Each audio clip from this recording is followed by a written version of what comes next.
Hello everybody and welcome back to another video, and this is another installment in my keeping you company if you need it videos, basically where I play a relaxing game of some sort. The first two episodes were with ETS, Euro Truck Simulator 2, and in this one we're actually going to do some American Truck Simulator. I'm just going to be driving around and just chatting about whatever. I've got a little list beside me of all the things I want to talk about in this episode.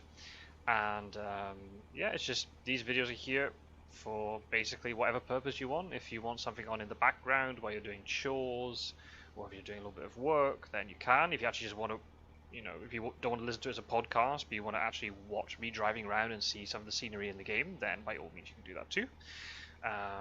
If you're struggling to sleep and you just want something really calm and relaxing to help cure your insomnia, then I'm more than happy for you to do that. And also, if you're struggling with mental health and things, at least for me, when I had mental health problems, I found YouTube to be quite a welcome distraction at times, and just just have those friendly voices that in the background, even if you're not fully paying attention to it. It can help out quite a bit. And yeah, we don't talk about mental health necessarily on these videos, but in the last episode I did a little bit, and it'll be something that we'll just talk about as we go through, but nothing, don't worry, I'm not going to be preaching anything or whatever, or getting into really serious topics. Oh, we might, we'll see. It just depends on how the vibe of the videos go. So anyway, I should probably go and pick up my truck first, and we'll get on our way, and then I'll be able to explain everything that has been happening. But just to say, obviously, I'm in American Truck Simulator, and I've gone with the Stars and Stripes as the paint job on my truck. I thought, when I bought this truck, because I bought this truck fairly recently, I thought I'm going to have to give it, a suitable paint job. A design that just is the definition of subtlety and inconspicuousness. So hopefully you'll agree with me that I've done a good job of that. Anyway, let's get on our way. And Doug's with us again with the GPS. I've repaired my truck, so it's in good working order. I haven't rested, so I've got about 5 hours of driving until I have to rest. So I have to go and pick up the trailer. We're carrying some anhydrous ammonia today. That'll be part of the trip. Anyway, I should have said we're in Seattle. Sorry, I'll show you on the map. Once I pick up the trailer, I'll show you on the map where we're going. It's not going to be the longest trip, but I'll explain why. We'll get into it. Yeah, I want to apologize for this video being late. I've had a lot of technical difficulties, quite a few issues to say the least. The problem is, if I want to say this is probably the 6th or 7th time I try to record this, I wouldn't be lying. There's been quite a lot going on. When I first set up the game, I forgot that I had to change all my graphics settings, because I was trying to do it at 400% scaling and all this, and ultra high graphics, and I was like, why is my OBS lagging? That'll be why. Oh, there's a little viewpoint over here. Let's go and take this. These are dotted around all over the map, and they do it for like important landmarks and things. It'll probably be because it's the port of Seattle, but we'll have a little watch while I'm talking. All the harbour activity here. Anyway, so I had that, and then I had it all set up correctly. I did a 2-hour drive, and then just started randomly lagging a lot at the end of the trip, and there's no way was it going to be able to easily edit it out, and I was just like, nah, can't keep that one. Then I did a 4-hour session, and then I was about to upload onto YouTube. It was perfect. I talked about everything I wanted to, but then as it was uploading, I said, maybe I should just check the audio, just in case something's gone a bit funky. And yeah, about an hour into the video, my audio went robotic for no reason whatsoever. So yeah, that got ditched, because there's no way you're going to listen to that one. And that put me in a right foul mood that day. What else? Oh, goodness me. So I was then having to go into OBS and trying to sort out issues. I think I've also found out why OBS maybe lags a little bit. It doesn't explain why the game itself lags. Oh, that's beautiful. Look at Seattle downtown there on the horizon. Lovely. So I've also changed some of the settings, so maybe the video quality is not as good as it normally is in terms of graphics, but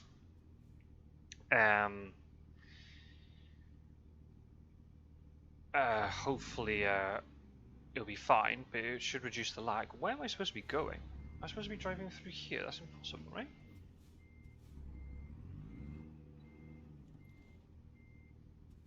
Oh, it says I'm supposed to drive straight ahead. Oh goodness me, are we gonna spend an hour trying to find the trailer? Do I go here? Is that what I'm supposed to be doing? Can I drive through this? Ugh. Can drive through that. Whew, okay.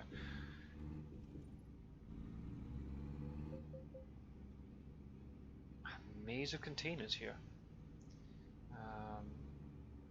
So yeah, I've just been constantly fiddling around with OBS, and then every time I think I've got a video, it just something goes wrong. I had actually recorded last night or the night before the first leg of what was meant to be the recording that you're seeing now, but then I discovered that my I don't even know how to explain it really. In OBS, it captures the screen that you can see, but for some reason the screen on OBS had shifted, so everything was shifted towards the bottom and to the left, and there was this black border up the right hand side, and it was cutting things off. I was like, oh well, that's going to have to get ditched. No way we can have that.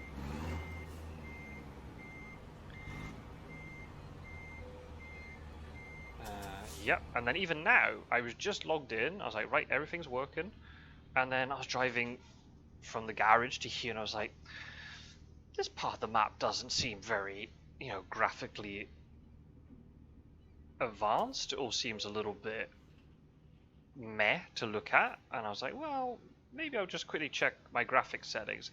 All my graphics settings have been reset to incredibly low. Extremely low. So, yeah. Fun times. Fun times. Anyway, so here we are. We're in Seattle. I'm going to drive here. This looks like a nice little snaking road here. That's going to be fun. Cross. I've got to get the states right. You've got Washington into Oregon, into then the southern bit of Idaho here, and then I can't remember what this state is. Is that Nevada? I'm going to say it's. Oh wait, Las Vegas is there. Yeah, that's Nevada. Whew, okay. Whew, okay. Apologies, I don't know much about it. I know the states more or less, but as soon as you start asking about state capitals and cities, I'll be like, I haven't got a clue. Right, let's just get underway, shall we? We've been stalling long enough. 13-hour drive. Damn, that's quite long. Okay, we're going to have to rest during it. That's fine. How do I get out of here? Crap, I'm going to have to go around the long way. So yeah, I've just had lots of technical issues, basically. So yeah, you're going to see this about at least a week after I intended to, and also because I'm now super paranoid of doing a really long recording and then the audio fucks up and I lose all the footage again. I don't say I didn't lose the footage. I chose to lose the footage because there's just no way I was going to subject you to a terrible audio recording.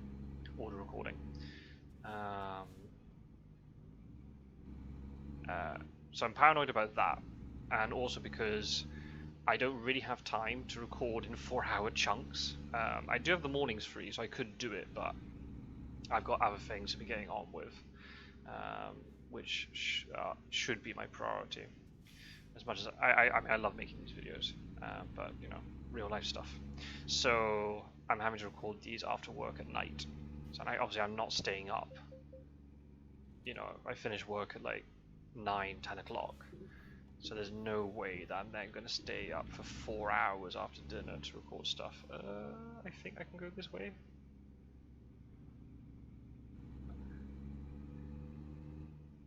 Cool. Okay, we're off.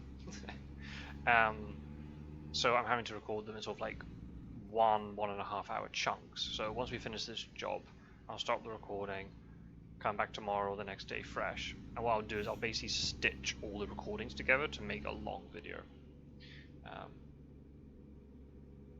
That's how I'm going to do it. I don't know if I'm going to keep doing that in the future or if I release shorter episodes. I'm not sure. I'd rather release one long episode per month, but we'll see. We'll we'll take it by, we'll just play it by ear. Take it as it comes. I'm not gonna overthink it too much. Here we go. On our way. So I hope you enjoyed the video.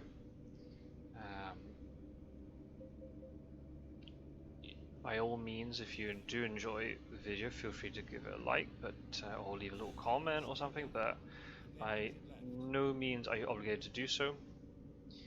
If you just want to silently enjoy the video and consume it, that's absolutely fine. Oh, I have to go left. Okay. Oh, bloody hell. Yeah, that was an awkward start. Don't really want to crash into me with all this ammonia. Anyway. Up on the elevated highway here, if my truck can actually get up the hill.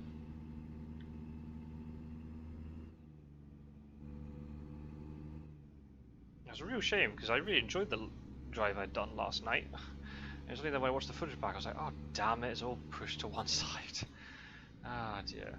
When it rains it pours there. But I think now actually OBS might be behaving itself better in terms of the audio quality. I used to have real issues when I used to boot up OBS, just randomly, maybe like 30% of the time, the audio would just be robotic sounding, and then I have to constantly shut down OBS, restart it until it fixed itself. But ever since I've changed to the new, I'm recording in a different file format, it seems to be better.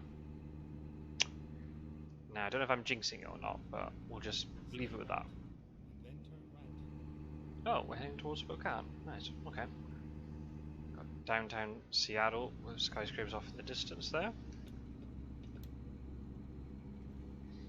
Leaving Seattle behind.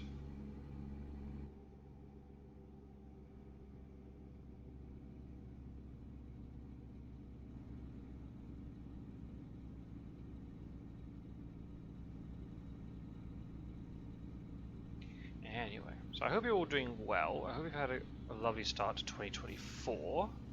Can't believe we're over a month in already. It'll be about 6 weeks into the year by the time you see this. It's crazy. It's just flying by. Go straight. I assume going this way is fine. Yeah, we're fine. It's just been a very quick start to the year. We've got the Seattle Bay here that we're crossing over. Lovely. I said I know very little about American geography. It's just nice that you can have a game like this where you can explore things a little bit. Obviously, heard a little bit about Seattle, the home of the grunge movement. Like the likes of Nirvana and all that.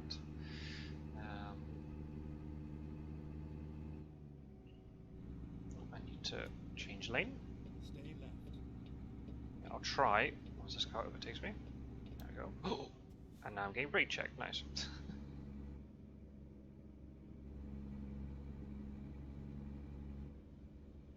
So I guess the next question should be why ATS? I thought we're supposed to be driving around Europe and stuff.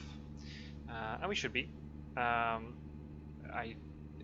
Things took a bit of an unexpected turn. I didn't expect me to be playing ATS much at the beginning of this year, but it's just happened that way. So basically, what happened was I was playing quite a lot of ETS, and I was looking forward to driving around the West Balkans, all that sort of thing. But then over Christmas, probably around the same time that I'd done that recording that went out in New Year, or maybe a little bit after, I was watching some of the SCS software Twitch streams. So if you don't know, SCS is the company that makes this game, and they actually do quite a lot of Twitch streams. And they also then do it that it's linked to YouTube, so you can see it on YouTube as well. So basically how it works is they do maybe 2 or 3 streams a week, and it's actually, the streams are done by the employees of the company, so it's not, they haven't got like a dedicated like streamer or something. You'll have like the you have like real employees of the company taking part in it. So it's normally there's a team. I think I can't remember now. One of them is the marketing director, and what's the other one? Is he like PR or something like that? Anyway, so they do it together, or you have sometimes they'll have special guests. Well, they'll have some of the map designers and you know, other members of the company will come in and chat to them. It's really cool. They're normally really chilled out. If they're showcasing, you know, a new map DLC that's come out, then they'll show that. They will they'll also preview some of the new DLCs without showing the map, just so it's not spoiled. They actually did a really cool thing when Iberia, because I was watching a lot of the streams when Iberia DLC for Euro Truck Simulator got released, and with that one, and they had people who were responsible for sort of making the fake companies in the game and like talking about the logo design of them and all this sort of thing. And then you got road sign designers and all that good stuff. And if a new truck has been released, they'll be driving that. I think recently they did one because the steering wheels have been updated, so they had you know, they were looking at that, and yeah, it's all really nice. Obviously, the fact that they are employees of the company means that obviously they're doing it after work, so the streams aren't that long. But I think it's a really nice thing that they do, and they really do connect with the community and stuff, and they do get quite a big following with these streams. Anyway, so I used to watch these streams a lot. Oh, okay. If that little beeping noise. Basically, all across this map, there are way stations, which is literally as it sounds. There's a place that you go, you have to pull off the road. We're just passing it here on the right-hand side, in case you're watching. And you just have to pull in, and you have to weigh your truck, just to make sure that everything is in order. And they'll do a technical inspection. In the game, it's really, really quick, but apparently in real life, these things can potentially take up to hours to do. So they're quite a common feature, especially since we're going across like state lines. I think there are rule differences between what you can transport and like truck configurations and all this sort of thing. Some truck configurations are illegal in certain states as all a thing. I don't know much about it, but I kind of read it a bit. So anyway, so you'll see them along the way, and we might have to pull in, and sometimes you can bypass them, sometimes you can't, it just depends. I guess they just use a random number generator to work it out. Anyway, so I used to watch these Twitch streams a lot, especially when I was studying and things, and the timing would work out well. But then, since I've been working, and the Twitch streams normally fall right as I'm working, I haven't been able to watch them. I don't normally go and watch live streams back. I don't think that's a thing I find very enjoyable. That's just me personally. Anyway, it just luck would have it at Christmas time. Obviously, didn't have any work going on, so I was just taking it easy at home. And one of their Twitch streams appeared, and I was like, "Oh, bugger it, let's just watch it." And I don't know I can't remember what they were doing now. I think they might be looking at a new map, or they were just driving around as part of their career, something like that. Anyway, so then when the Twitch stream finished, they do a thing called a raid.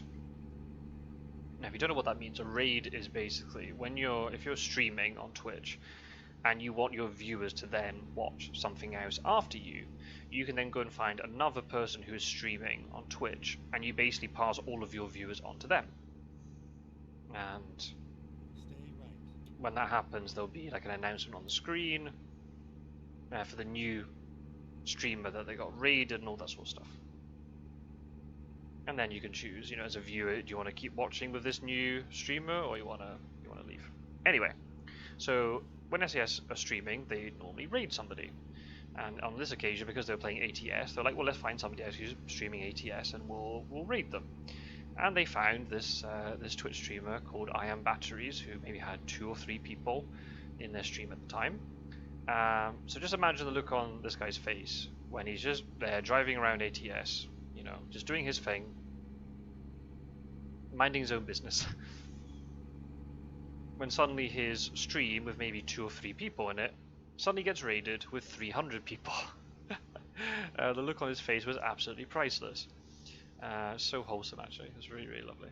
Anyway, so yeah, it turned out this guy had only been streaming a couple of times before this.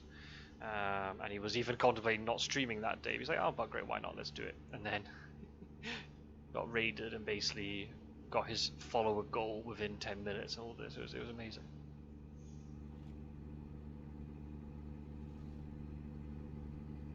Apologies. Anyway, so it was great, and you know, I was like, oh well, let's just stick around and watch this guy, and I like the way he was driving. I'm not a fan of people who play this game and they play it like it's Need for Speed, you know what I mean, breaking the speed limit and cutting across lanes like maniacs and all this sort of thing. I mean, sometimes you have to do it because, you know, you're about to miss your turning or something, but, you know, deliberately doing it, I'm just not a fan of that. I mean, you can play, if you buy the game, you can play it however you like, but it's just, I like, it's a simulator, play it as much as a simulator as you can. I know there's a lot of things that I've automated or I've, you know, I mean, I'm playing with an Xbox controller and with auto transmission. You know what I mean? I'm not taking it extremely seriously, but you know, you see me. I'm not breaking the speed limit. I'm trying to be, you know, a careful driver. If I wanted to go fast and reckless, I'll play Need for Speed or GTA or something. Anyway, so yeah, this guy seemed pretty chilled out, and also he was British as well. So I was like, oh right, okay, let's just hang around a bit and chat to him. Because it'd be a bit sad if everybody all of a sudden, you know, ups and leaves and he's left there on his own after that raid. So we just started chatting in the Twitch chat, and yeah, it was just nice, you know, chilled out conversation. Then he was streaming the next night, so I tuned in for a little bit, and no, it was just really lovely. And then he made a Discord community for anybody who wanted to join.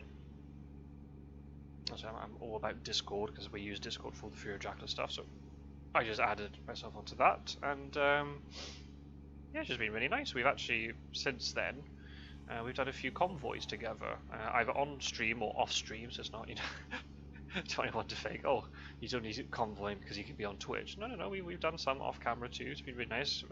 Sometimes with Iron Battery, sometimes with, you know, the other members of that Discord. It just depends on who's available and what day and all that sort of stuff. And it's just been really nice and just chilled out. A lot of people me, Batteries, and two of the others who I've been convoying with are British, so we just, you know, just start taking the piss out of each other and all this sort of thing. It's just been really calm, and actually I have to thank Iron Batteries, because when I was having my OBS issues, he was helping me out quite a bit, trying to get it fixed. So Batteries, if you're listening to this, thank you very much. What I can actually do in the description of this video, I can leave a little link to it's hard to say with the possessive, Iron Batteries Twitch stream, and also another member of the community, CLG248. So if you're interested in just watching a very chilled out Twitch stream, then, you know, feel free to give them a follow. Yeah, see, my guy yawning here is just not helping me. I mean, I'm recording this at almost 11 o'clock at night. Like, the yawning's contagious. So yeah, I'm gonna have to. Oh, we're gonna have to pull in for an inspection. Okay, we'll have to go for an inspection here, and hopefully, when I park for that, I can have a quick look at the map and see where the next rest stop is. We should take advantage of it. Well, anyway, so because this little community on Discord with Batteries and CLG and the like, they mostly play ATS, sorry. Some of them do actually play American Truck Simulator. What am I talking about? They play Euro Truck, Jesus Christ, I can't talk. They play mostly American Truck Simulator, there we go. Sorry folks, I'm tired. It's been a bit of a weird day. So they play mostly American Truck Simulator, just for various reasons. They prefer it, play the side of the trucks, all that sort of stuff. A couple of them, I think most of them have Euro Truck, but maybe they don't play it really, which is fine. So yeah, just because they've been playing this game, I was like, well, I'll join them, I'll play it too, even though that's not my intention to be playing this. I already had this game. I bought it, I don't know, maybe 18 months or something, after first playing ETS for the first time. And I like it, but, you know, I just didn't maybe connect with it as much because, you know, I know the European trucks and all this sort of thing. Not that well. But still. Oh. Okay, we'll do it like this, shall we? An hour 20 minutes. Am I going to get there in time? Ooh, I have to put my foot down. Just. I might not get a penalty. It's the closest one, I'll have to go for it.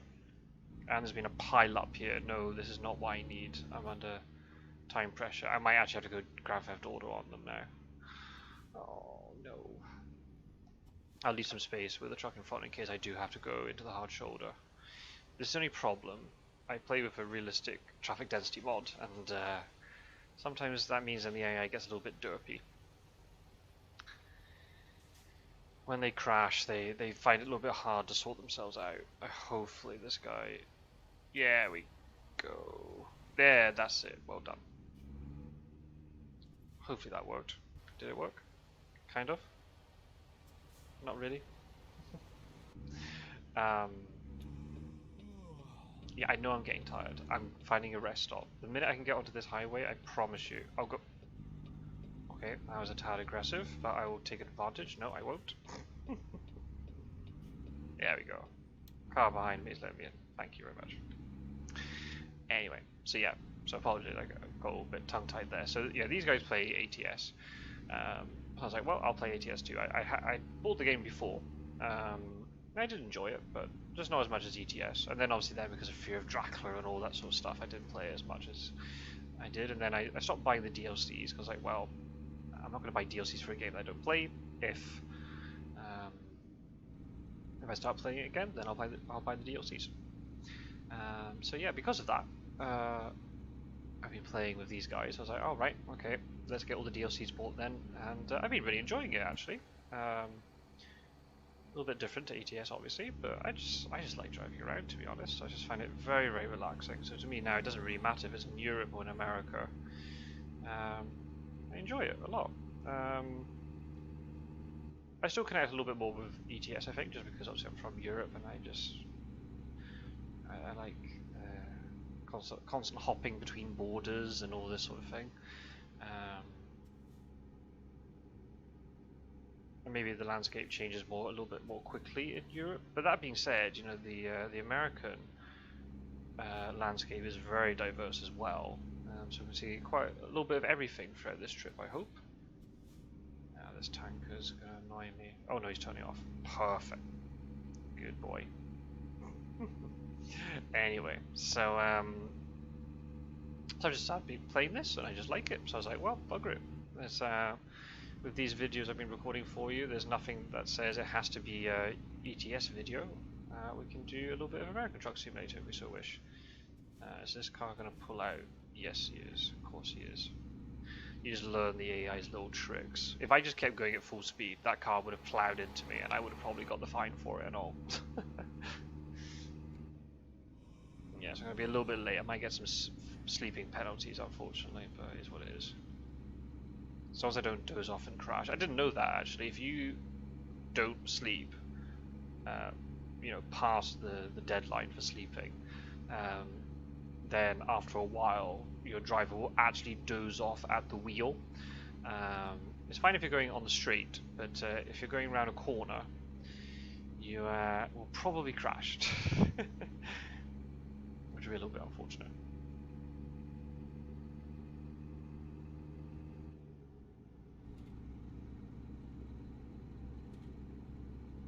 Ontario? I thought that was in Canada. Is there another one?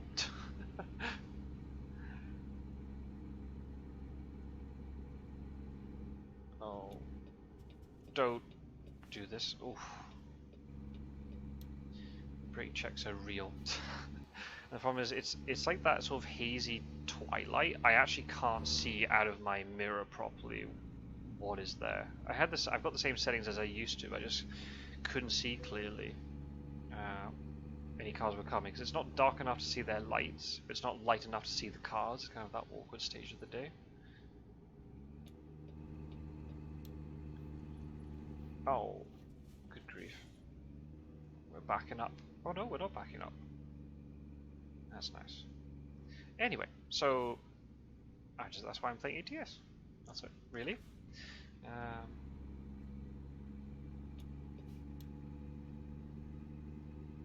So yeah, apologies. The first bit of the video is going to kind of be sort of housekeeping and talking about lots of just random stuff. As we get later into the video, I'll go into proper sort of like long form conversation about something. But anyway, so yeah, that's the news about why I'm playing ATS. Secondly, what has kind of been happening recently with me? Well, the main thing is that the fear of Dracula, in terms of YouTube anyway, fear of Dracula competition, the New Blood Championship is underway, and that's been great. There've been, well, by the time you see this, the tournament would have been going for about 2 weeks, or maybe just over 2 weeks at this point. Reaching the end of the first league stage, or first part of the league stage rather. It's going very well so far. There are a couple of hiccups as always, but you know, now this is the 4th tournament that I've run, so I've kind of got used to it and kind of know what to expect. Unfortunately, quite a lot of the stuff is automated, so I'm not sitting there constantly having to pay attention to things. We did have a little bit of a hiccup. I think the one which was a new one for me was actually we had a player rage quit the tournament, which was a bit of a shock. I wish I could say there was some sort of spicy drama I was involved with, but basically there was just a guy who wasn't really communicative, and to be honest didn't seem very enthusiastic, even though he was the one who'd signed up for the tournament. He turned up an hour and 40 minutes late for a match, and before I could even ask him, you know, what happened, everything okay, he blocked me on Discord and just rage quit from the tournament. Without a word, he just removed himself from the tournament server.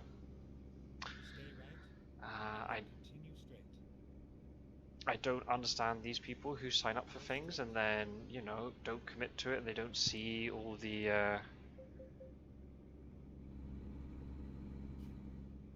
you know, all the enthusiasm of everybody else in the Discord and stuff. It's very, very strange, but whatever.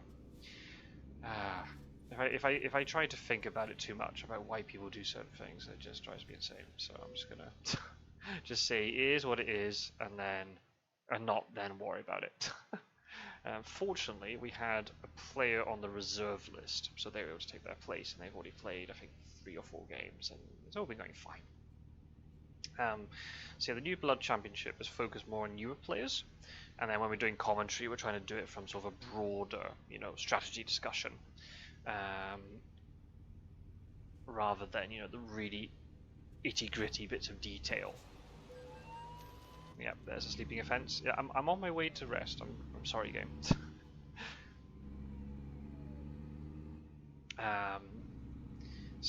Yeah, we've got, in total we've got 12 players. We've got 8 newcomers and 4 experienced players. But when I say experienced, the highest ranking players in the community, in terms of the ones who had reached, you know, the finals of the World Championships and things, they're exempt from participation. They're not eligible for participation. So even though we've got 4 experienced players in there, I'd say that you know, a skill level that would be, you know, acceptable for, you know, playing against so many new players. So it's all very up in the air. It was actually 9 and 3. There were 9 newcomers, but obviously one of them bailed without warning, went AWOL. So yeah, but it's fine. If I'd known this was going to be the case, I would have had maybe just the 8 new players and none of the experienced ones, but it just happened we had a weird number. In hindsight, I could have done it differently, but I told myself I'd have to have a number of players divisible by 4 for this one. We're doing a new tournament structure. It's a league, but it's a Swiss style, so it's actually something that's quite common in chess. And good morning, everybody. That was a nice rest. Let's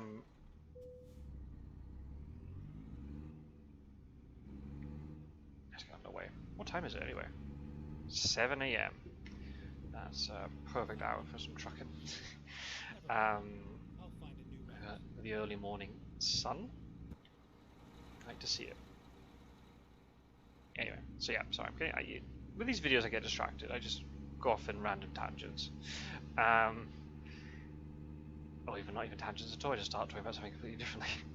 Anyway, so yeah, I sort of set, you know, limits where you had to have, you know, number of players divisible by 4, but then now I've seen how the tournament works. If we do employ this structure for the World Championship in the autumn, then I will I'd be open to have different numbers of players. We could do it divisible by 3, 4, 5. It's there's quite a few options. So basically, a Swiss style. I won't go into like huge technical detail, but the Swiss style league just basically means you don't have to play round robin. You don't have to play everybody in the league. What we've had to do before, we've had quite a lot of competitors, is split them into smaller groups, and they all play round robin, and then some of them get eliminated, some of them don't, and then they progress to the next sort of league system. With this time, all the participants, so all 12 of them, are thrown into one league. It would take ages for them to play round robin. So instead of playing round robin, they only play against some of their opponents, not all of them. But basically, the league is going to be split into 2 sections. In the first section, it was just randomly drawn who was playing against each other. In the second bit, they're going to play against players which are closer to their ability, so it'll be done by seeding, basically. So I've realised now, actually I've only realised it just today, that I did maths wrong, and the tournament structure for the league I thought of isn't actually going to work that way, so I've had to compensate a little bit, but it's fine. I think the players will like it. So basically what's going to happen is, the 12 players are going to play in total, well, it was going to be 12, now it's 10 matches, and especially the last 4 of them are going to be against players who are of a similar ranking to them. So then, if some people got screwed over by the draw at the beginning, they will be able to try and get it back again with their sort of the last 4 matches that they're going to play. Anyway. And then what's going to happen is then the 12 players, no one gets eliminated after the league stage. All of them will go into a knockout competition. And there's also another thing, we've never done a knockout competition before. So it's going to be very interesting to see how this works. I have my doubts about it in some ways, but I think it might be a good thing, because at least this way we have a guaranteed final match, or matches, I guess, could be a series, it'll be a best of 3 series to watch. When we've done it before, when we've always had leagues, it's just been coincidence that the best 2 players have been playing against each other in the final week of the league, but one of these days that won't be the case. This way we have a proper final. So basically, in the knockout stage, your seeding for the knockout is based upon your league performance. The top 4 players will receive a bye into the second stage, so they get a little bit of a benefit, they skip a round. The remaining 8 players will play against each other, sort of knockout. 4 of them get eliminated. The 4 that win will go through and play against the top 4 players, and so on. And in theory, the structure's been designed so that, in theory, the semi-final should be 1st versus 4th, 2nd versus 3rd, and then the final should be 1st versus 2nd. But there might be some upsets, and then it might not end up that way. So it'll be interesting to see if the top 4 players actually make it into the semi-finals, and the top 2 players actually make it into the final. We'll have to see. It will be cool. It'll be very, very cool. So yeah, so that'll be on for the next, by the time you see this, for the next 6 weeks or so, maybe a little bit longer. So yeah, it's all very exciting stuff, and it's really nice just to test out different tournament structures and see what people think of it. I will run another tournament later in the spring. Probably later on this month, I'll start trying to think about what structure we can use for it. I'm kind of torn between 2 things. We might do a league system, but have it where you have to play only one of the factions. In case people don't know, if you don't know what Fear of Dracula is, it's a asymmetric deduction. Well, there's so many things. I would say deduction game, but there's bluffing involved, there's resource management, movement management, lots of different things going on, and psychology and bluffing and stuff. And obviously, it's all gothic horror. It's all based upon the novel by Bram Stoker. Anyway, so there are 2 factions. You've got Dracula, and then you've got the Hunters. So we normally do it where you have to play both sides. So the person who wins will be the one who's kind of good at both roles. However, on the other hand, what am I saying? Yeah, on the other hand, we might have a tournament in which you will only pick one faction that you want to play. So you have the League of all the Hunter players, you have the League of all the Dracula players, and then you can then pick the one that you know you can pick the one that you want to play most. And if you're a hunter player, you're playing against all the Dracula players, and if you're a Dracula player, you're playing against all the hunters. We'll see if we can find out who's the best Dracula and who's the best hunter. I don't know to what end, but it'll be kind of interesting to see. We can maybe do some experimentation too, maybe changing, you know, maybe employing a couple of house rules or something. We'll see. If that doesn't work, because that will only work if the interest for both factions is more or less equal. If that doesn't work, then what we can do is maybe do a team tournament, which I think I'm a little bit more excited about that, to be honest. And people will pair up, and basically in your pair, you'll have to decide, you know, maybe one person will always want to play Dracula, the other person will always want to play Hunters, or you might split the responsibility 50-50, perhaps, if you think you're both quite balanced on the two roles. So maybe people can pick the teams they want to be in, or there'll be a random pot that you can then just, people will be naturally paired up together. We'll see who's the best pair. It'll be kind of cool, I think. Win as a team, lose as a team. I think it'd be kind of a cool thing to do. So we'll see what the community wants to do. I'm open-minded to lots of different things. I thought this road would be a little bit more picturesque. We've got some rolling hills, but it's not like we've got, you know, we're not climbing up and around the side of any steep mountains or anything. Oh, wow. That was very well done, AI. Well done. If you didn't see that, a truck that was in front of me pulled into the middle lane, but then also kind of straddled into the outside lane, and a car hit it. And they both just ground to a halt in the middle of the slope.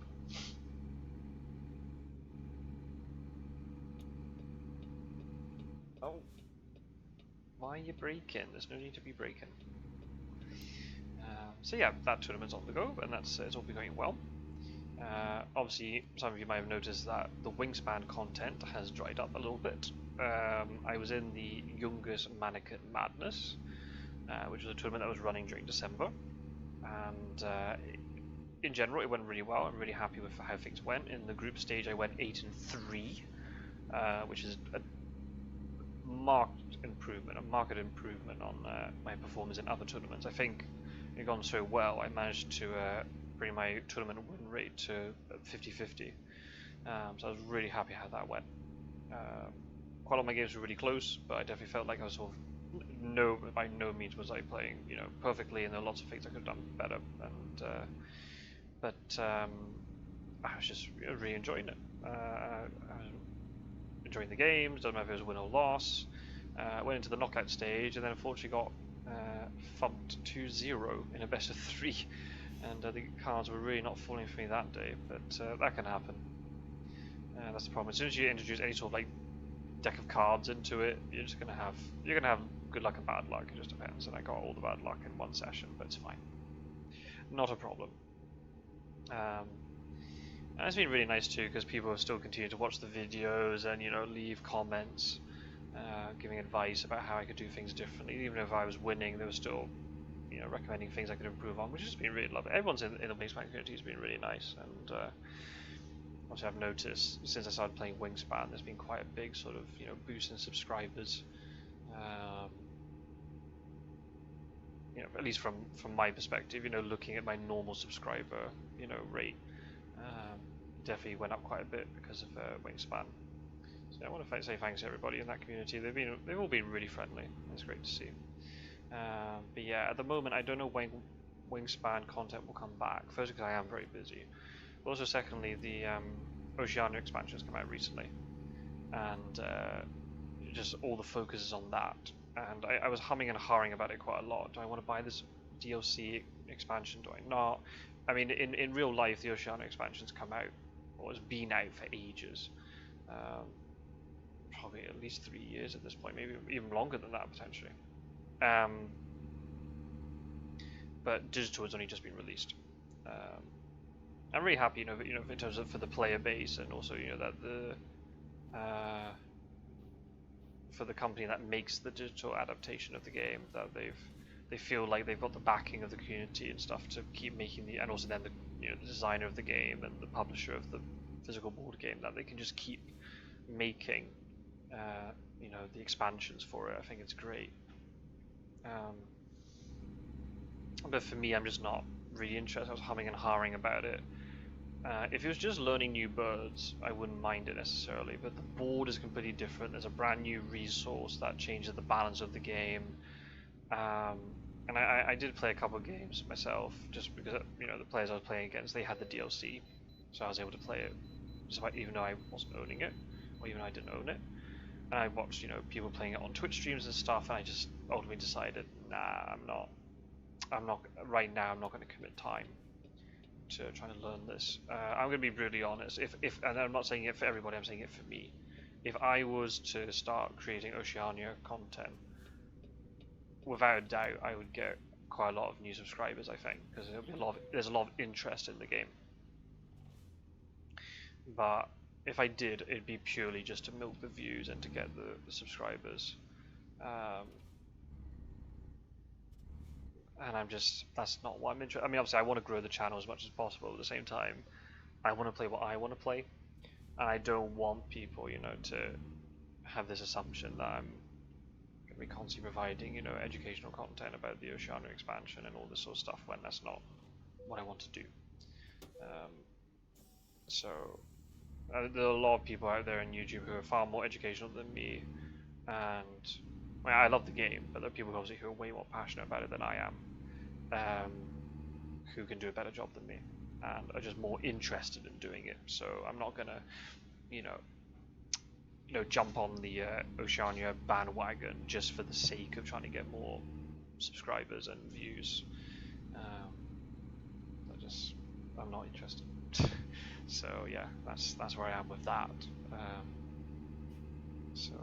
And obviously the thing is too, I haven't played Wingspan since that last tournament game. I've barely played just because when I'm trying to look for games, or at least I haven't done it recently, but when I was looking for games, everybody would be asking, for Oceania games, not European expansion games, so I found it really difficult to find a game. And if I did find a game, the players I was playing with had gotten so used to how Oceania plays, because the whole vibe of the game changes. The engine building aspect is very, from what I've seen anyways, is more diminished in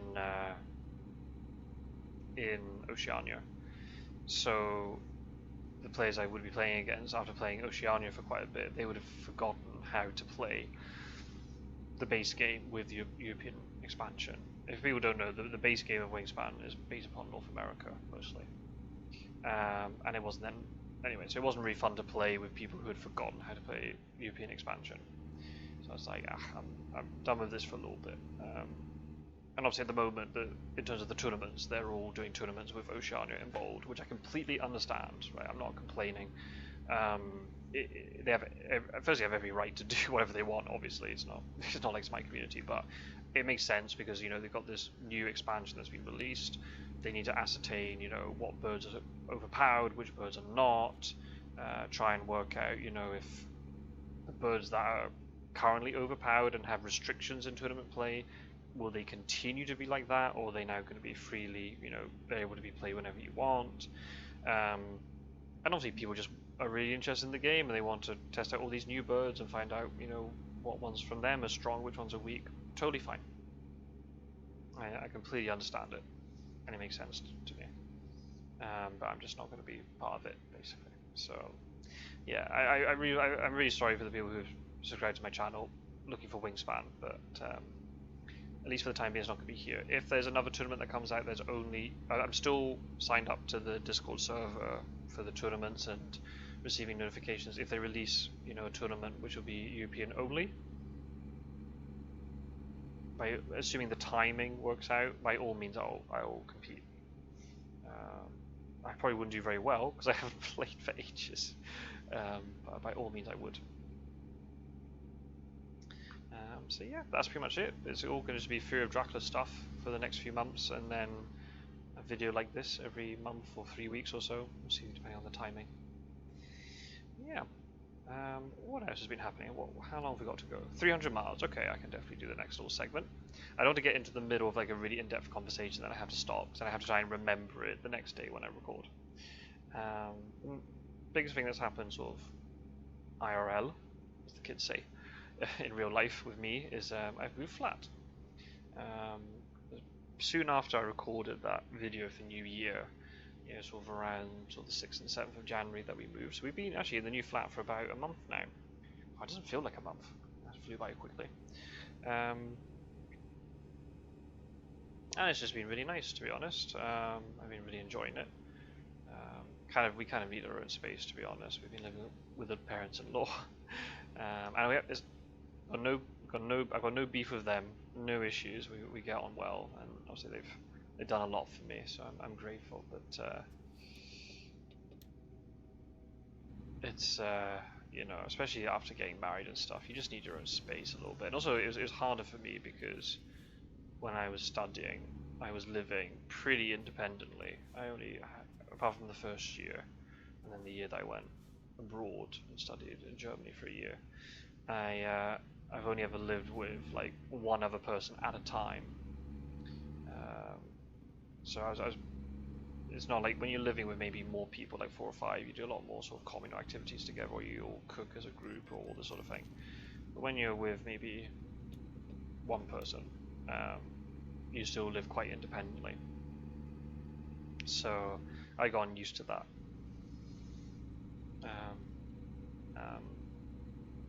And when I moved out, people don't know I live in Spain, so when I moved out to Spain, it was right at the end of my PhD studies, and I really appreciated actually being able to move in somewhere when there was somebody else who was willing to do the cooking for me, when I could just fully focus on writing my dissertation. But yeah, it's just now after all this time, I just kind of need your own space, as I said, especially after getting married as well. So yeah, obviously I'm a little bit busier these days because obviously I've got to take care of the flat while my wife's at work in the morning and stuff. But which is nice though. I've actually found it's been good for me. It gives me a bit more of a routine. I get a bit lazy when someone else is doing something for me. I get a bit lazy. In this situation, I have to constantly think, oh right, okay, I've got to cook, or I'm cleaning today, or whatever it is I have to do around the flat, I have to do that, and try and keep it in some sort of working order, because my wife would be happy. Mrs. Scotswold would not be happy if she came home from work and found the place in an absolute tip. So yeah, I've got to keep it in order. Goodness me, we've had so many road events. We had police car, you know, stopping somebody, you know, just down the road, and now we've got, looks like to be a crash. We've got firefighters here and everything. Oh, and this pickup truck is now being impatient and pulling out in front of me, in front of the other car. Nice. That's what you want to see. Yeah, what's going on here? Yeah, it was actually, yeah, a crash between 2 cars. Oh, good goodness. Everything on this drive.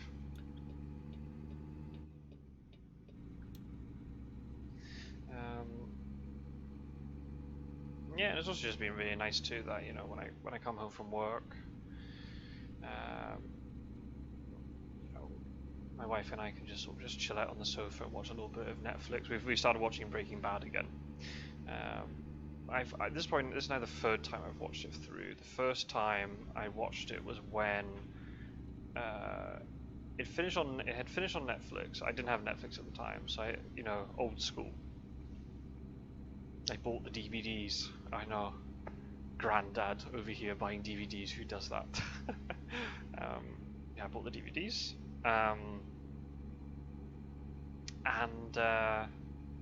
yes, I watched it. That was, wow. Yeah, when I was like in 2nd year of uni, with my best mate, we binged them quite a lot. And then it must have been during the pandemic. My wife and I watched it. Now I can't remember when exactly, but it must have been during the pandemic we watched it. The funny thing is she can't really remember much of it. So we've been watching it. It's just kind of interesting, especially when she remembers the later series, but the earlier seasons, it's just funny. She's like, I don't remember what happens here. It's like, oh well, you'll see. So she's like reliving it again. That's nice. There's been some little details that I've forgotten, but because I watch a lot of video essays and stuff about it, I've been really enjoying it. Actually, it's just been nice too, you know, because when we're living with the parents-in-law, you know, father-in-law controls the TV, and I'm not one to be sitting in bed watching a TV show. That's just not. I prefer to be on the couch. So it's actually just been quite nice. We come home, you know, from work or on a Sunday morning or something. We can just sit there lazily and just watch something together. It's been really nice. We haven't watched any series together for ages, just because I think, at least for me, I wasn't, you know, there's no comfortable place for me to do it in, you know, the parents' home, and somebody else is controlling the TV and whatnot. So it's been really nice, to be honest, and just take it easy. It's been really lovely. And yeah, obviously I've started getting back into cooking as well. I've lost a lot. I mean, not that I had much skill to begin with, but I've lost a lot of skill. Just not skill, but just that efficiency of just cooking. I must admit, when I was studying, especially doing PhD and stuff, I used to just dedicate Saturday a lot of the time just to really calmly just cook, and I'd cook massive batch cooks for the whole week. And I just take my time with it. Now I'm going to have to get used to cooking, but with a sense of sort of urgency about it. I'm still doing it where I cook a massive, you know, batch of food, and that'll do me for sort of 2 or 3 days. I can eat the same food all week and I won't complain at all. Some people need a little bit more variety in their life, but no, just give me a nice, I don't know, chickpea curry, or, you know, stew or something, and I'll just happily eat that every day without any complaints at all. But yeah, I do need to have need to get back into sort of like following recipes, and, you know, try and get that sort of efficiency and speed of cooking back up again, because I am a little bit slow. So yeah, I just like it because I can just chill out a little bit and go into the kitchen, stick on some music or put on a podcast or something and just relax. I find cooking to be quite relaxing. So it's been nice to sort of reconnect with that again. I've actually found in general that my mental health recently, since moving, has actually been much better. That sounds terrible, by the way. I'm not saying that my my parents-in-law were the cause of my depression or anything, or anxiety, or just, you know, I'm not, in no way am I suggesting that. It's just, I think, you know, it forces you to have a little bit more of a routine, especially since I said there's somebody out in the flat with me who is kind of relying on me a bit to keep things, you know, somewhat organized. There'll be days where we will forget to do. Yeah, that's not my fault. Can you just get a grip, game? Like, if bloody hell. So if you didn't see that, a car was coming up the slip road. I didn't see it until the very last second because it's in my blind spot. And the car just decided, I'm just going to pull out anyway and smash into the side of your trailer. And I'm the one who gets the crash offense.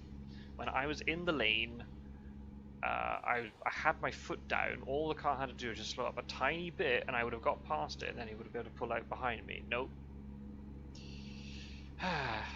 So yeah, no crash-free video, unfortunately. But I think you all agree that was not my fault. Anyway, so yeah, cooking. I think just in terms of, you know, mental health, just having somebody who's kind of, you know, relying on me to keep the flat somewhat in order. She won't, you know, if we're busy and we're not able to do things, that's fine. But she won't allow me to let shit slide, in the sense, you know, if that is an absolute dump. I would not be allowed to do that at all. So that's cool. We both sort of keep each other in check with that. But it's just really nice to have our own space, and, you know, just we're not going overboard with anything. We know it's not like we bought a place. The place was fully furnished, more or less, so it's not as if, you know, we didn't have to go through the whole rigmarole of buying furniture and all that sort of thing. That'll come later. But at the moment, we're just happy just to move somewhere furnished. I'm really happy with I've got a brand new desk that's like double the size of the old one. It's about, the length is about the same, but it's twice the depth. So much so I can push my laptop back and have space to have a book in front of me, and there's still space behind that to go. So I can actually look at the laptop and work at the same time if I'm copying things down or I'm studying or whatever. and I've got a second monitor now. It's actually kind of nice. I can look across to OBS and see what OBS is doing in terms of lag and whatever, and I can see that I've only missed 1 frame due to encoding lag in the whole video, so that's lovely. So hopefully all my changes have worked out just fine. So yeah, just, you know, just that, yeah, just having little plays to call your own, even though it might not be forever. I'm not saying it's forever, but just to have your own little place is nice. And we've had lots of like little sort of posters and pictures that we meant to frame for ages, but they never did because we didn't know where we'd put them. Now we've managed to frame them, we've put them up on the wall and stuff, and it's just nice. So yeah. So I've been a little bit tighter than usual because I haven't been able to work as much, in the sense, you know, I actually found, to be honest, my productivity is about the same. I don't procrastinate as much because I don't have time to procrastinate. Because if I procrastinate, then it means I don't get my lunch and I don't, you know, tidy the flat as I should or whatever. So I have to get more things done.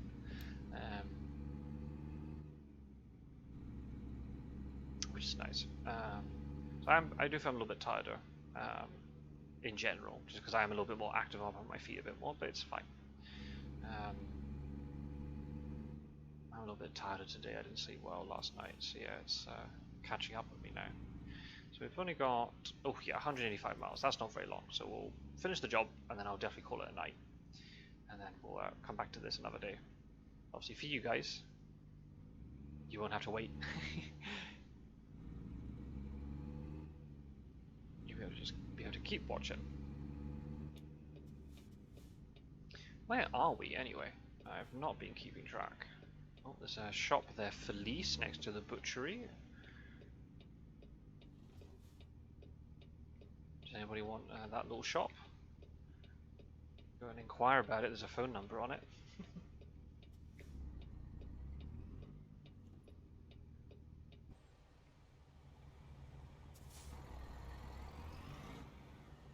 I must admit, compared to Euro Truck Simulator, the one advantage of ATS would be the map overall, which is a little bit more consistent, you know, in terms of its quality, because this game is obviously younger than ETS. The company had learned a lot of things between,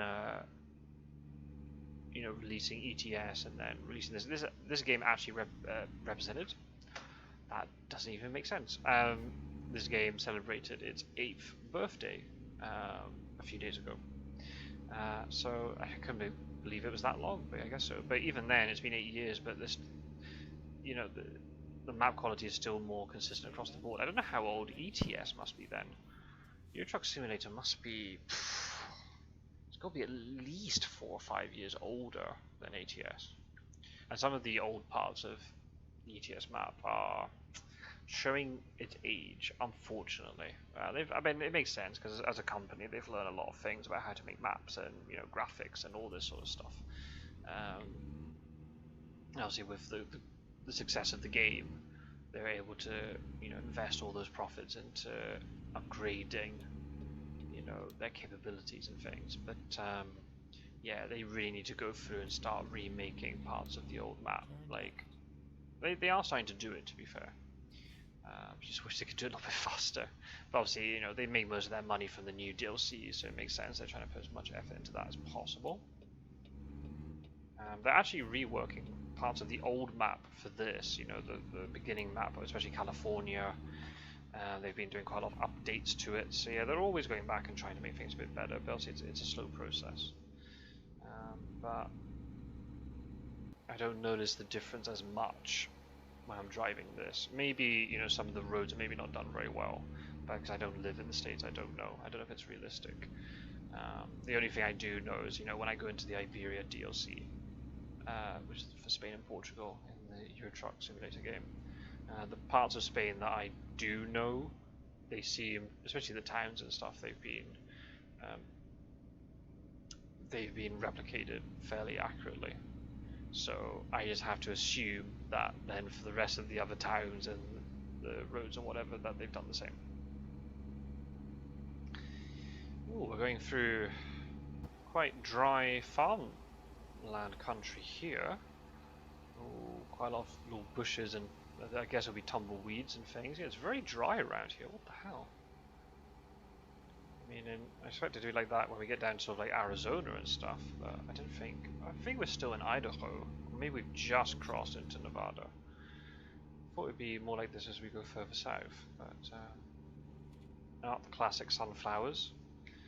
I wonder if they actually are legitimately grown or that, because that was the joke with the old map for ETS. There'd be so many sunflower fields, and I must admit, in the UK, I haven't seen a sunflower field in my life. I mean, I'm sure there are some, but I just never see them. Whereas in ETS, they're everywhere. So I don't know if that was a real sunflower field, or was just them being lazy when they started making the game. I don't know. I don't know. Anyway, it's quite nice around here, though. Go straight. Yeah, Doug. Of course I'm going to go straight. There's like literally nowhere for me to turn off. Doug does have a little bit, you know, he does get a bit paranoid sometimes. I'm going to just randomly veer off the road for no reason whatsoever.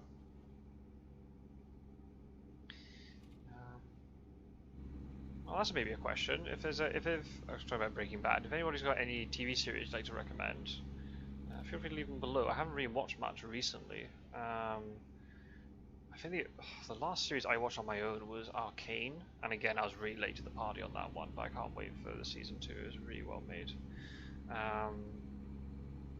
Yeah, I don't even remember the last series I watched. It was probably with my wife, but I can't remember what it was now. Might well have been Breaking Bad. I don't remember.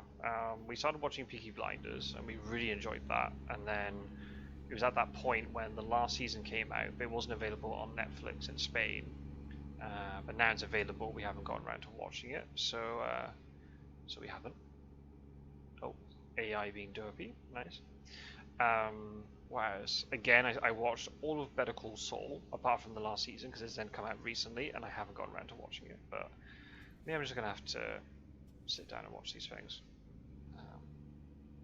But yeah, have you got any other recommendations for series? By all means. And I'm really enjoying Breaking Bad. It's a good one.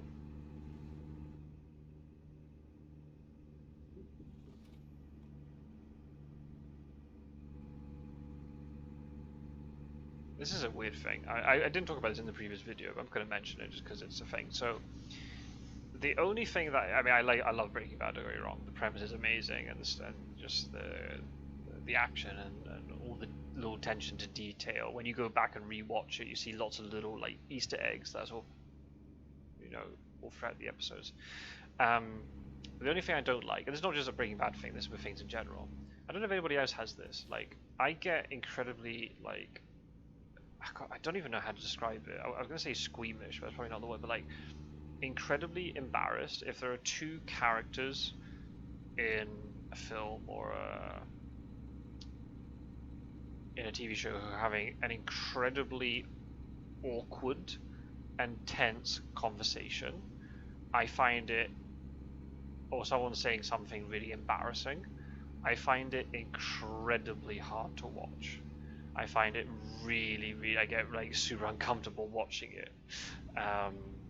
There's a scene in particular that I won't spoil it in case people don't know, but in the beginning, the first episode of season 3 of Breaking Bad, the main character, Walter White, gives like a little speech at his school.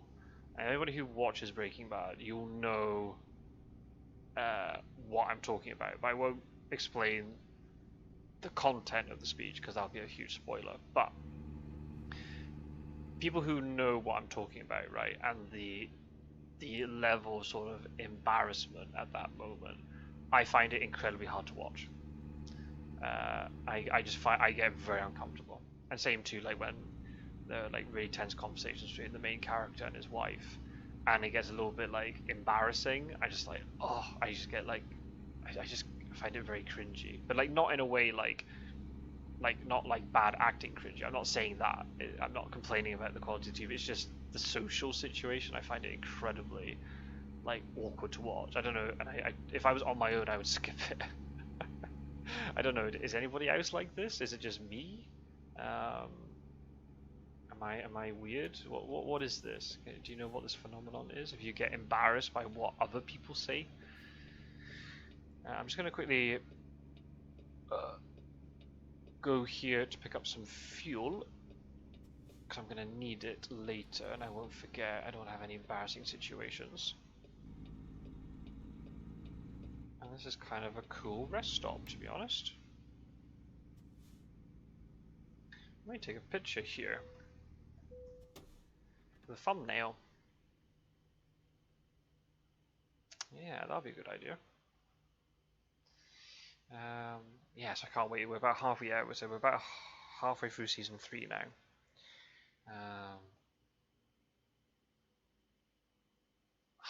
It's just a great series. I remember watching it first, for the first time, and just going mental. I mean, the finale is amazing, obviously, but just the way the whole thing progresses, and the changes in all the characters and everything. So I'm going to take a little screenshot here for the thumbnail. There's actually a proper photo mode in this game.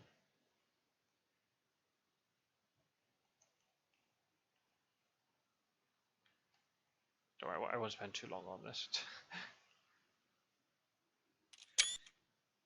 I just thought with the, this little, the artwork and stuff on this little restaurant building here, I thought it's kind of cool. Yeah, I'll take one more. There we go. And I'll decide which one I want to use later. Cool. Right, let's get on the road again. On the road again. Never mind. I'll find a new route. No, it's not 283 miles. I can turn left out of this junction, Derpy GPS. Right, I'm going to quickly go onto the road before that truck comes.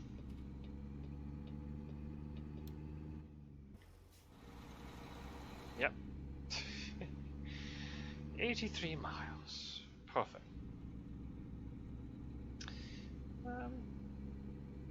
Yeah, what else can I talk about in the last 80 miles?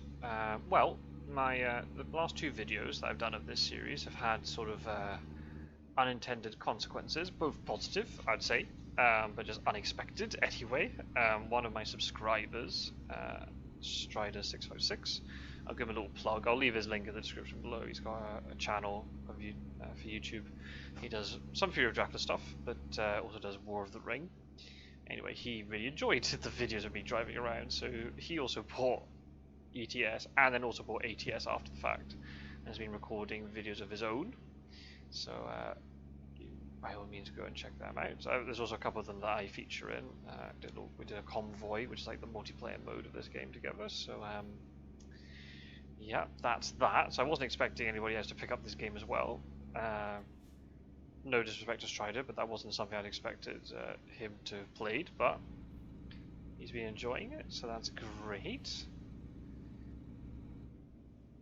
Got a nice little river here alongside us on our right hand side as we're driving through.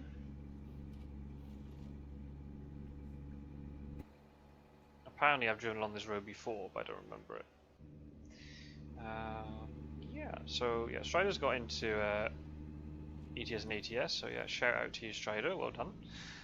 Yeah, so I'll leave links to his channel in the description. And also one of my other loyal subscribers, you've probably seen him commenting in all my videos with very eloquent commentary, is, I'm going to get the pronunciation wrong, I'm so sorry, Urukamania, or Urukamania, I can't remember now. I think there's both of them are wrong, I think it's a different pronunciation, but anyway. I'll give him a shout out too. He has a channel dedicated to the Japanese to English translation of the Bloodborne game. I'll be honest, I know nothing about Bloodborne. I did actually buy Dark Souls when I first got this computer, but then haven't played it because I got distracted with other things. Oh, good grief, that is a lake and a half.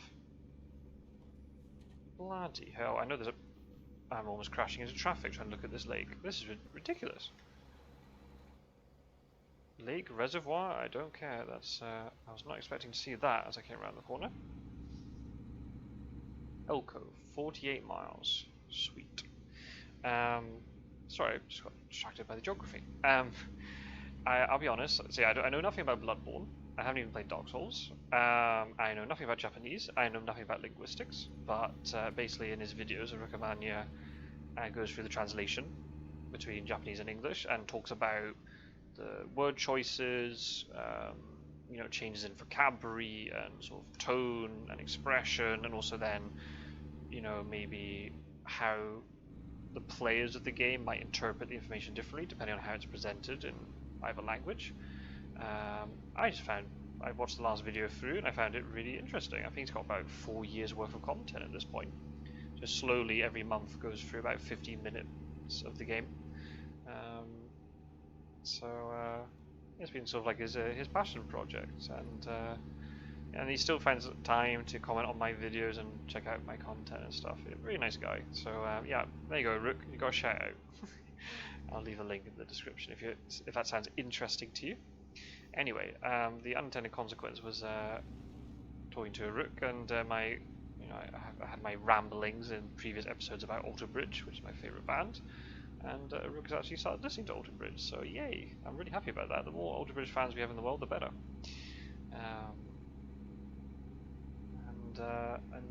Rook's just kind of discovered music again in general because of the videos, so I'm really happy, to be honest. I do need to listen to a bit more music. I am actually listening to quite a lot more music now I'm in the flat, because I can just play the music out loud as I'm doing, cooking or washing up or whatever.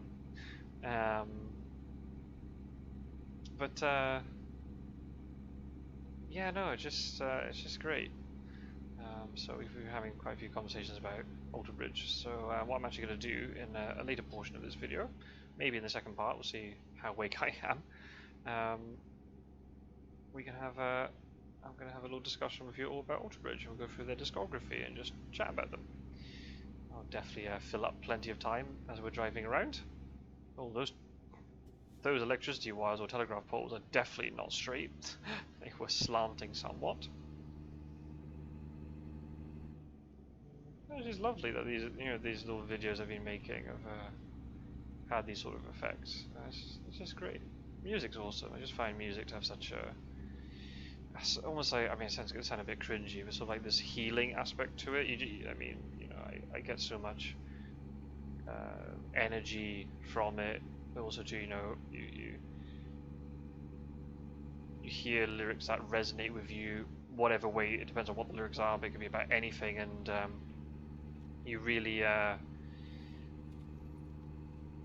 you realize that somebody else is, feeling the same way as you, or is talking about the same topics that you want to talk about, but they can express it in a certain way that you can't, perhaps, or they present it in a different way. And that's just lyrics, let alone even thinking about the instrumentation of it all, right? And the creativity and the spark that comes from it. I really admire people who can, think of music out of thin air. It's amazing. I've started trying to do it with the bagpipes. I'm trying to write some tunes and just try and, just to experiment a little bit. I find it really hard. Sometimes I write a tune and then I play it. I'm like, nah, I don't like that combination. I'm going to have to change that. I need to actually play the bagpipes. Since I've last recorded a video, I haven't played them. I think because of Christmas, it's been very cold, so I haven't gone out much. I don't have an indoor space to practice, so well, hopefully by the time you see this, I would have gone out. And I do miss playing them, so I do need to go out, get into good habits, go out maybe on a Sunday morning or something. Music's just got this incredible power, and it's just, you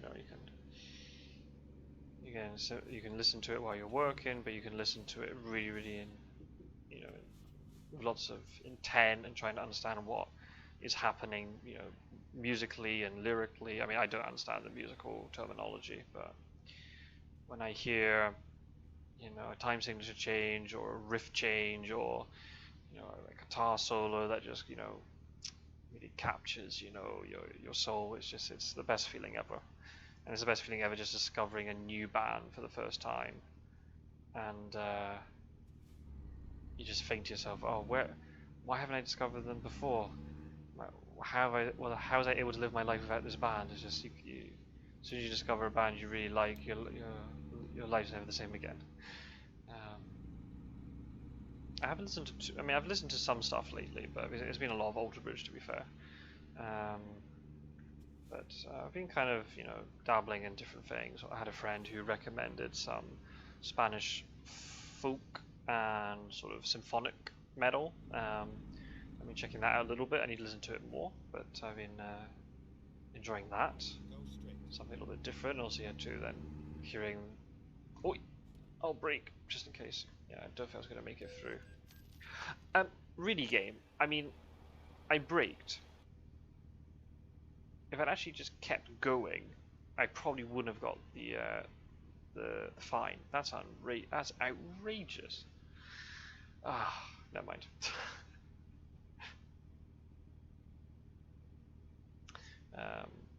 I've also been listening to quite a lot of looking up bands that I had listened to quite a lot in the last sort of 3, 4, 5 years. But then, for whatever reason, it hadn't come up on my Spotify algorithm, or I'd forgotten about them, and suddenly realised, oh crap, they've released new music, I should listen to that. And then I listened to it, and it's great, and then it causes me to go back and listen to their old stuff.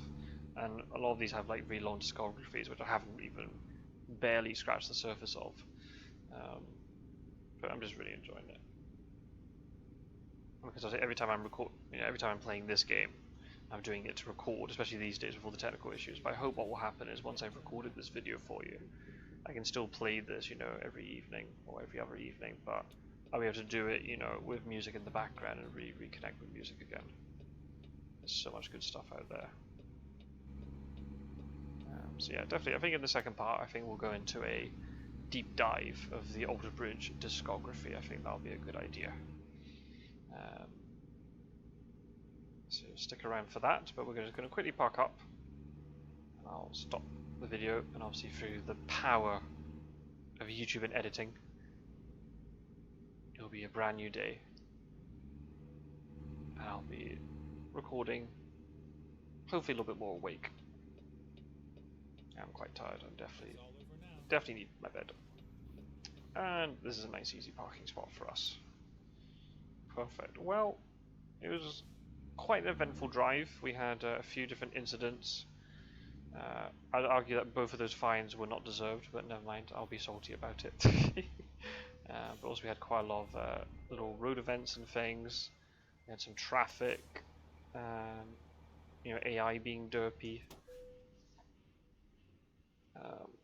I don't know where we're going to go in the next episode.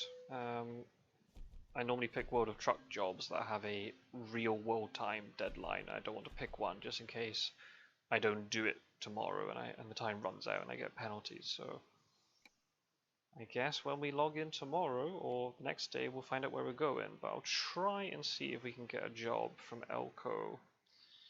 I don't know really. If we want to go into California, we could. We can go and see maybe the San Francisco Bridge, maybe. I don't know. We can have a little quick look and see if there's any sort of jobs of a similar length, sort of 800, 1,000 miles or so. Oh, there's 800 miles going to Colorado. On to Arizona. So we can be going south, we can be going east.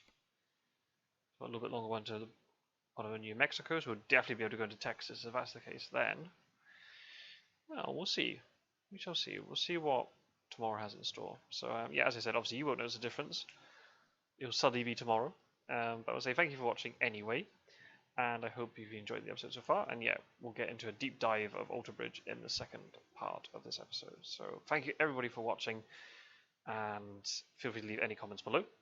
And I'll see you in a second, I guess. Okay, and just like that, we're back. It's just been a couple of seconds for you, but for me it's a brand new day. I'm recording this immediately the day after. And yeah, we're still in Elko, but you'll see the location has changed if you've been watching on the screen. Basically, there's been a little update with the game, and it basically forced me to quick travel somewhere. So I quick traveled to Elko, and it took me to the location where we've got a Kenworth dealer for trucks and that. So I've selected the new job. So we'll get on our way and we'll pick it up. We're going to go to New Mexico. I'll show you on the map once I've picked up the delivery. We're taking cars today, so very different from the tank of ammonia that we had last time. Alright. Oh, speeding already within the first 5 seconds of the recording. Very nice. There we go. Okay. So yeah, as I alluded to in the previous episode, the plan for this one is we're going to have a little bit of a music discussion. And I've lost my piece of paper with my notes. That's awful. And how did that go? Oh well, it's fine. Don't need them. What was it all? There's a fighter jet flying overhead. Anyway, yeah, we're gonna have a musical discussion because, as I said in the previous part, one of the unintended consequences was that one of my viewers has rediscovered music and has also been listening to a bit of Alter Bridge and has been has been talking with me. There we go. Get my words out correctly. Has been talking to me about Alter Bridge. So I thought I could have, I could go into sort of a deep dive about Alter Bridge's discography. My plan was actually, it was something that suddenly popped into my mind after I did the previous episode, that something which would be quite fun to do is to have a conversation about my Desert Island discs. If you don't know what that is, that's a reference to an old British radio program. It's still on the air, actually. Well, I think it's still on the air. I don't listen to the radio, but as far as I'm aware, it still exists. Maybe it's on a hiatus for a little bit. But yeah, it's an old radio show which started, well, I think it was about 60 years ago that it started. It might be even a little bit more. And basically the premise is very simple. Every week the presenter will chat to a guest. It used to be a lot of the time politicians and writers, and then obviously now they sort of expanded out to have, actors and actresses and comedians and all that sort of stuff. All those sort of people. Anyway, and yeah, in the conversation, the presenter will talk to the guest about their life and their career and all that sort of stuff. But also, the guest is presented with the premise that they are going to be stuck, hypothetically, obviously, on a desert island somewhere, and they are only allowed to take 8 pieces of music, a luxury item, and a book with them, and they basically discuss. Mostly they spend a lot of time with the music. They'll play all the songs or the pieces of music, and they talk about, why they've picked them, all that sort of thing. Unfortunately, at least the episodes I've watched, there isn't a lot of rock and roll, or definitely not much heavy metal. But it can be quite interesting to listen to. I don't listen to it. Nowadays I don't listen to it that much. I used to listen to it quite a lot when I was just sort of, cutting about Edinburgh, going in between uni and work and stuff. I wouldn't listen to every episode. It would just be if I found, a particular guest who I liked.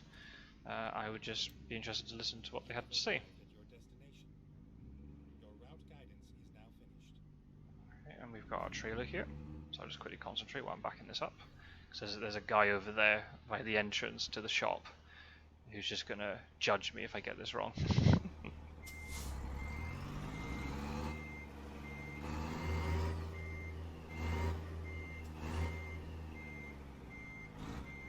I should do it with wing mirrors, but I'm lazy.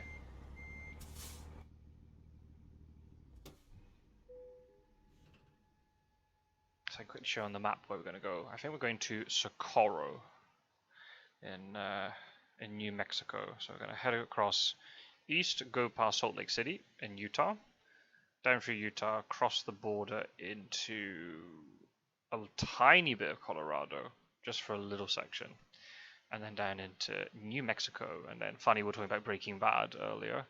We're going to go through Albuquerque and then to Socorro. Drop these cars off, and then we're in pretty good distance, so we can definitely do a decent run through into probably the east of Texas to Houston or something, or maybe even to the south, if we're able to. It's all very exciting. So yeah, 888 miles, that's a pretty decent length, and that should be enough for me to talk about all things Alter Bridge. Oops. Here are the cars. Anything exciting? No, just standard family cars and estates. There were some you could take where you can actually take truck cabs. So we might try and look to do that next time. Turn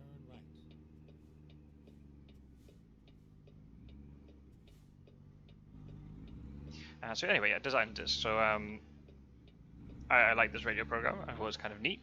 And it was around the time that I was listening to it that my best friend and I actually put together our own Desert Island Discs playlist on Spotify.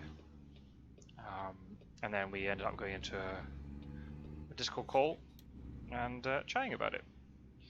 And then we ended up listening. I don't think we listened to the songs, you know, on the spot, because I would have taken bloody ages. But I think we listened to them after the fact, and then we commented about them. Or maybe we listened to them beforehand. I don't remember. It was a few years ago now. So I thought, oh, that could be quite cool. I could do a Desert Island Discs for songs, because that's how it's done in the radio program. But then also, I'm a bit of an album guy, so you know, I wouldn't mind thinking about my Desert Island Discs, as in my Desert Island albums. There are some which are very, very clear that I would take, but there are a few others I was a bit unsure about. And I was humming and hawing about some of them, and it's actually then when I started going back and listening to some albums I hadn't listened to in quite a long time, and I was like, oh, these are so amazing, and then it caused more complication in terms of what I was going to pick. Yeah, I haven't done it yet, but hopefully over the next month or two I'll be able to put together, you know, and especially if I'm going to be playing more of this game in the evenings and I can have music on in the background. I can pick some. Oh, let's try and get out before this truck. I can. Nice, we're on the highway. Off to Salt Lake City. I'll have to stop for a rest soon at some point, but we've got a couple of hours before that happens, then we can drive during the day tomorrow. There's a lot of military activity around here with the US Air Force. I don't know if in real life is Elko, is this part of the country, you know, used for like practice, military practice? Not sure. Anyway, so yeah, I haven't got around to doing Desert Island Discs. My Desert Island Discs list, there we go. I would like to do at some point, and then I can discuss about why I've picked certain songs or certain albums. You have to maybe have to wait a month or two for that. What I thought I could do then, since you know Alter Bridge seemed to be you know popular, at least with one of my viewers anyway, that I could go into a deep dive about Alter Bridge. So that's what we're going to do. Oh yeah, by the way, just because it's something that popped into my head,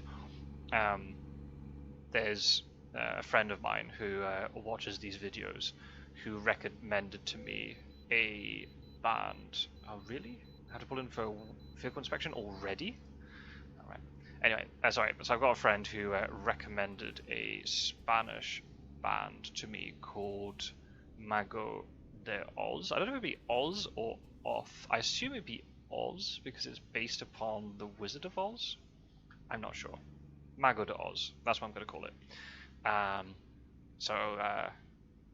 I haven't listened to as much of them as I would have liked by now, but this morning actually, while I was sorting out the kitchen and doing a little bit of cooking, I was listening to, oh, what's the name of the album? Oh, I'm going to fuck this up, aren't I? Alicia en el Metalverso, I think that's the name of the album. I'm going to have to quickly have a look on Spotify while I'm driving up to this scale.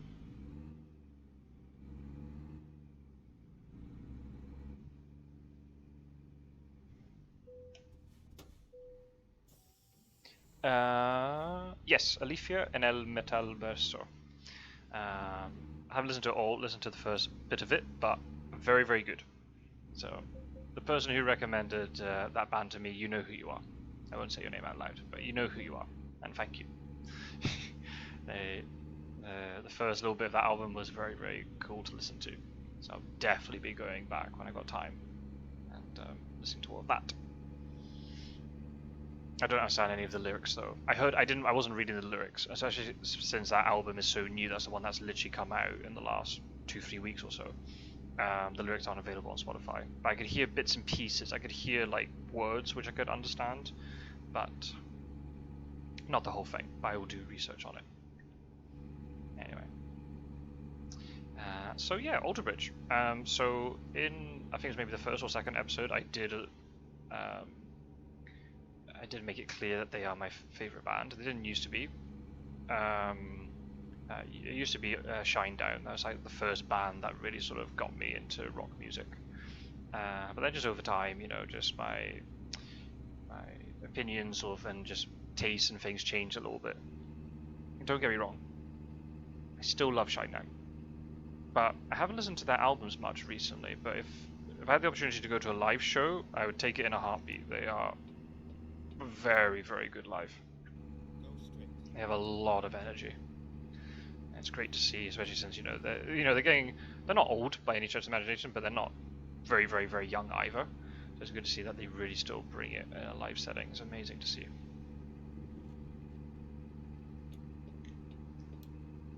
Especially since their first two albums were like so, were so well received, and then, but there's so many issues in the band. You know, the singer had addiction problems and goodness what else. So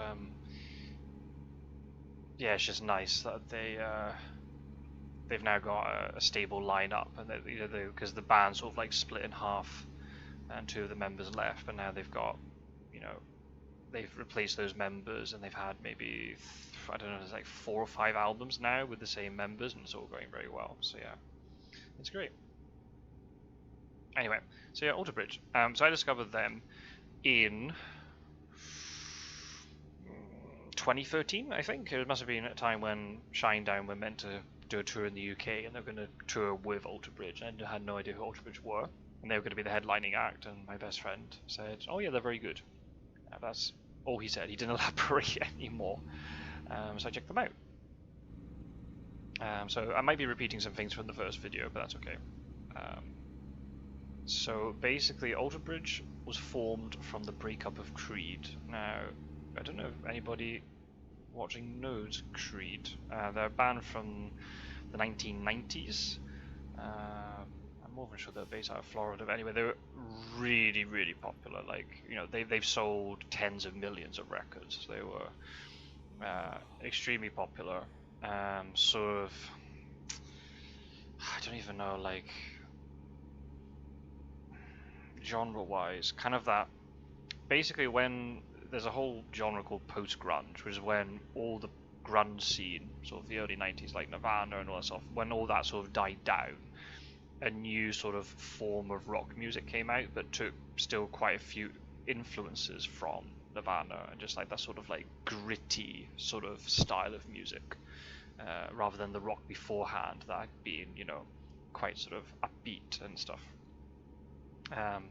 So Creed were definitely part of that sort of ilk, and they had, sort of ballady type songs. There are heavy moments in there, but quite a lot of them are sort of like, guitar sort of like finger picking, ballads and this sort of thing. I haven't listened to much Creed, but I do know that quite a lot of the lyrics are sort of, spiritual. They're not Christian rock necessarily, but sort of spiritual.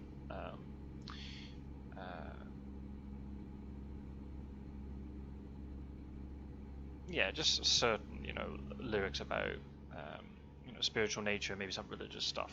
Because I think the singer's religious. I don't know if all of them are. All of them were, I should say, because the band, I guess. Well, no, actually, the band still exists. They're actually going to have a reunion tour. But anyway, that's another story. But extremely popular band, especially in the States. I don't know if they toured the European music scene much, but in the States they were very, very popular. But then, basically, like a lot of bands, they all started to fall out with each other. I think the bassist had some addiction issues, and the singer definitely did. And he's a bit of an egotist and a bit of a twat by the sounds of it. Fortunately now, from what I've heard, he's from interviews and things, he's really sort of cleaned up his act, and he's now sober and he's doing much better, which is great. He's actually got a very good voice, to be honest. It's not my favorite type of singer to listen to, but the singer's called Scott Stapp, and he's definitely got a good voice. Oh, I gotta just give away. Okay.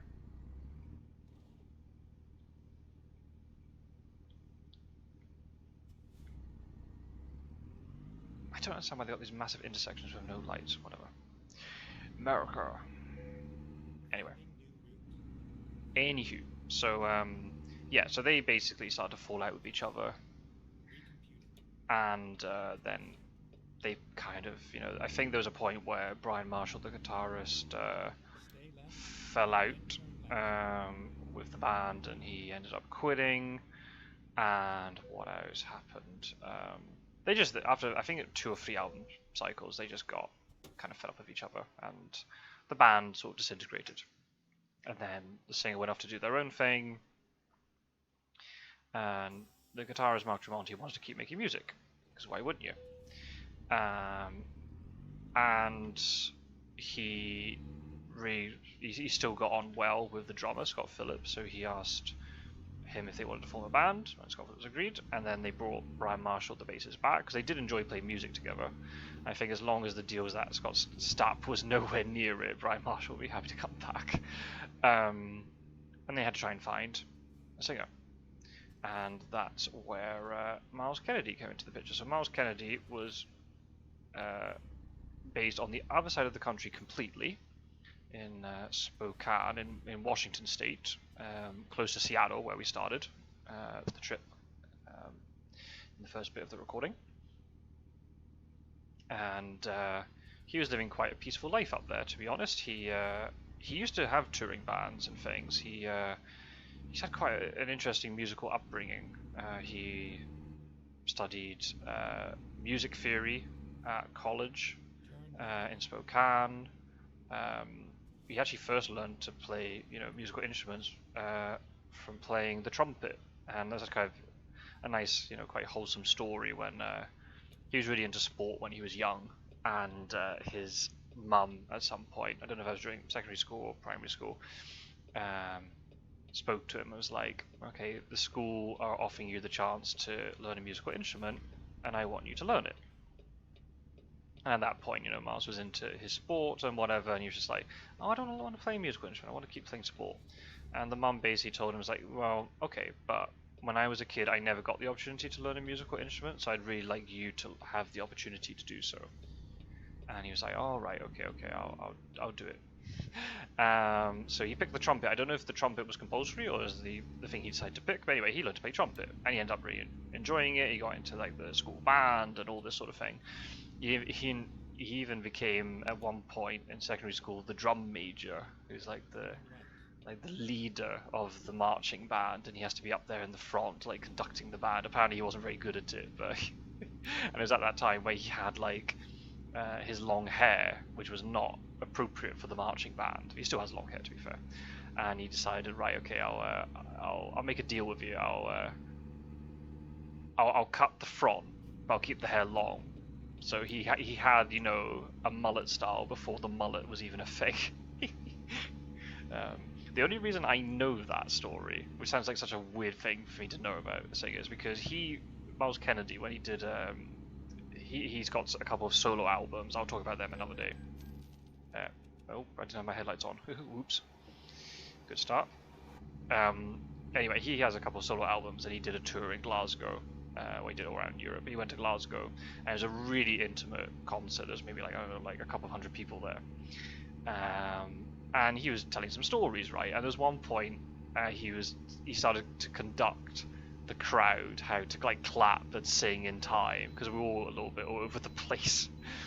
Anyway, and he then told the story about that, right? And basically how, in order to get the gig, even though he didn't want the gig as the drum major, but in order to be the drum major of this band, because everybody else had volunteered him, he had to cut the front of his hair and leave the hair long. So he told us that story. Then, this is Glasgow, right? If anybody doesn't know, Glasgow, Scotland is quite a crazy place for concerts and stuff. So Miles tells the story, and he starts conducting us again. At which point, the crowd goes into the chant to his timing.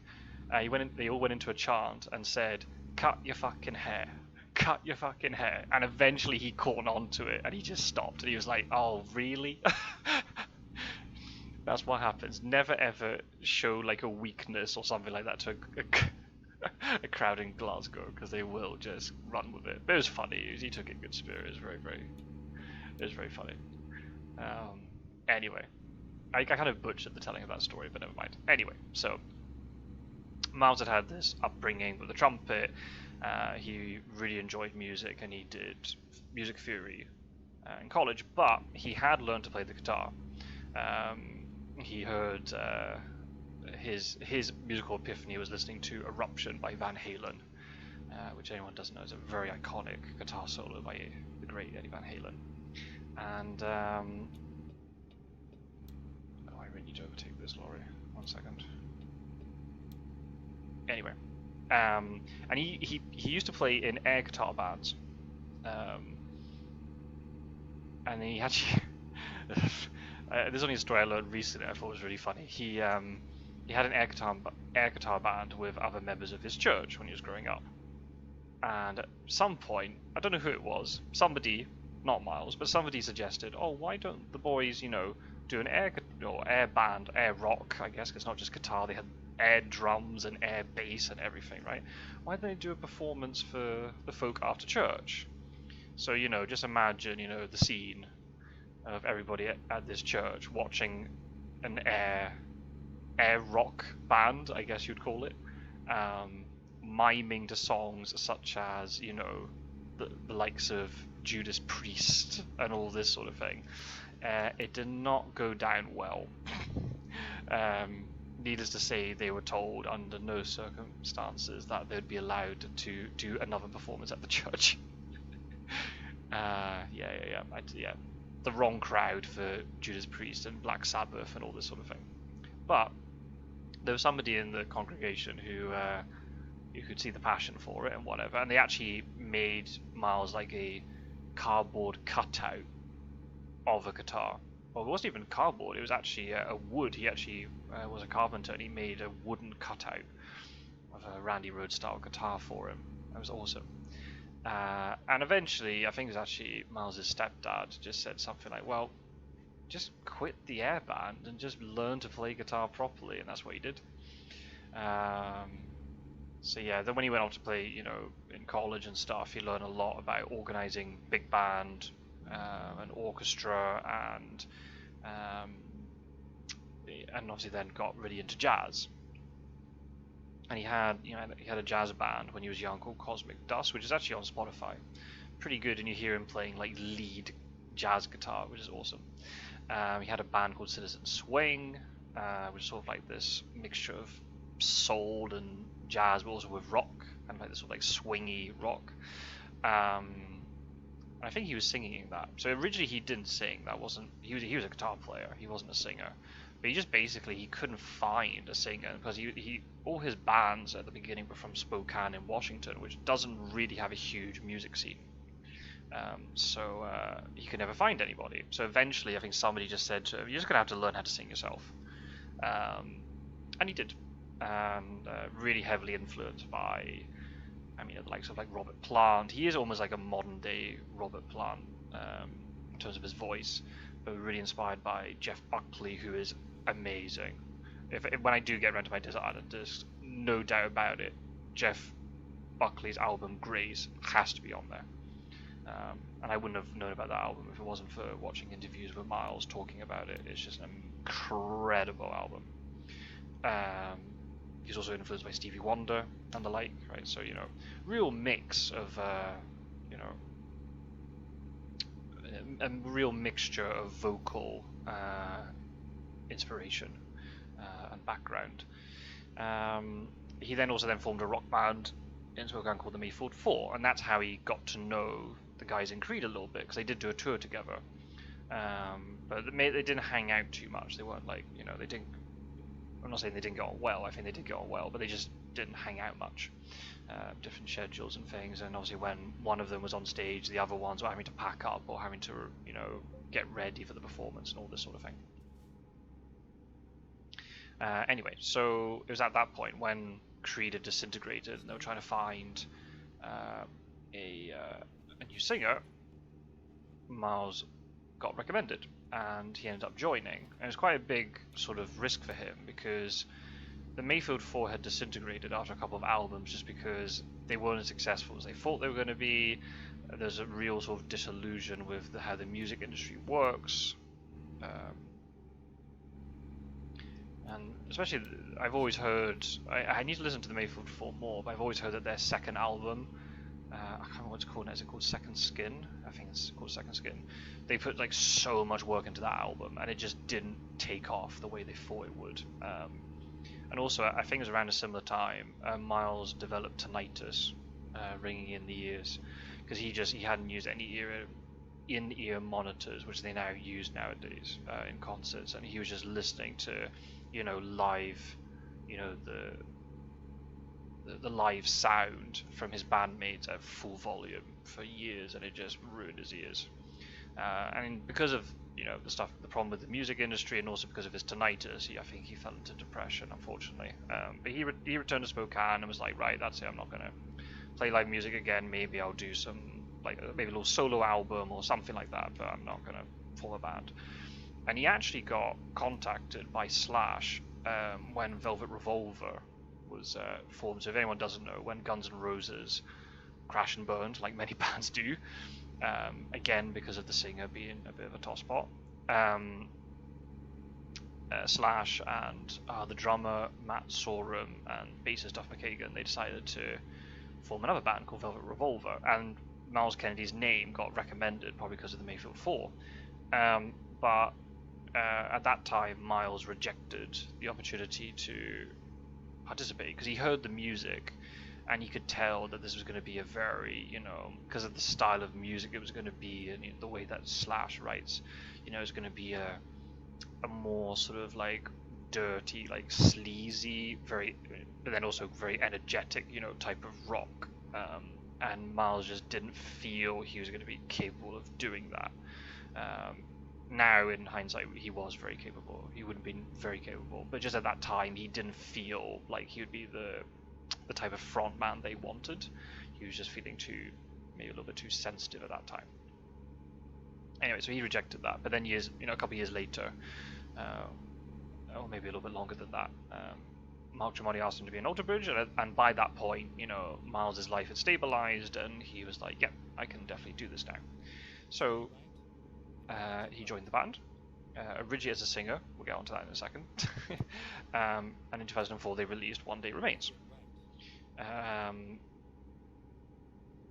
for that album, it was I don't need to change lanes. Apologies, I didn't understand how the road was going to work there.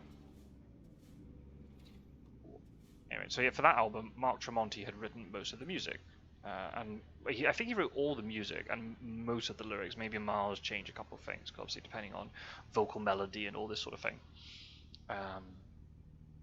And when you listen to that album, there are definitely some signs you can definitely tell. Yeah, it's definitely written by the same person who was one of the main songwriters in Creed, but there was definitely there's definitely a different edge to it. It's heavier.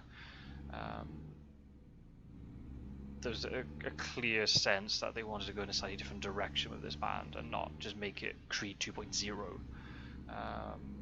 If anyone doesn't know, actually, the name Alter Bridge is pretty appropriate. It's actually named after a bridge. I hope I'm going to get this right. I think it's in Detroit, and that's where Mark Tremonti grew up for quite a long time in his life. And basically, the Alter Bridge crosses over a river, and it's the boundary. The river is the boundary between two different neighborhoods in the city, or at least it used to be anyway. And yeah, Mark lived on one side of the Alter Bridge, and that was basically the limit when he went out with his mates or whatever. They could go anywhere inside their neighborhood, but they weren't allowed to cross the Alter Bridge because seemingly they didn't, the other neighborhood was more dangerous or whatever. So it was kind of like this point they could never cross. So he did think of different names for the band, but One Day Remains, I think, is pretty appropriate because it's, they were crossing into the unknown. They had all the success with Creed, but then they had to move on, and they had to go to something different. They had to go to a different place. So I think it's very appropriate. I think it's actually kind of nice that it's, it's named after something that had a significance in, Mark's life. I think it's a really nice name for a band. It's not something that's, you know, incredibly edgy or anything like that. Anyway, so yeah, you can definitely tell that when you listen to it, it's not just Creed 2.0. But the problem was, especially in the States, a lot of people didn't realize that. They didn't give this band the time of day, unfortunately.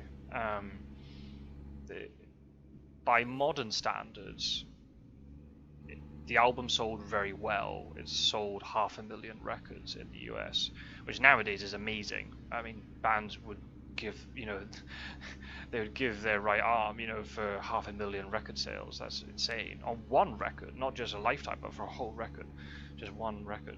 But it wasn't the tens of millions that Creed was selling, and Mark and the rest of the band obviously had signed up with the record label that had been Creed's record label, because why not? Because they knew them, and they knew the record label knew them.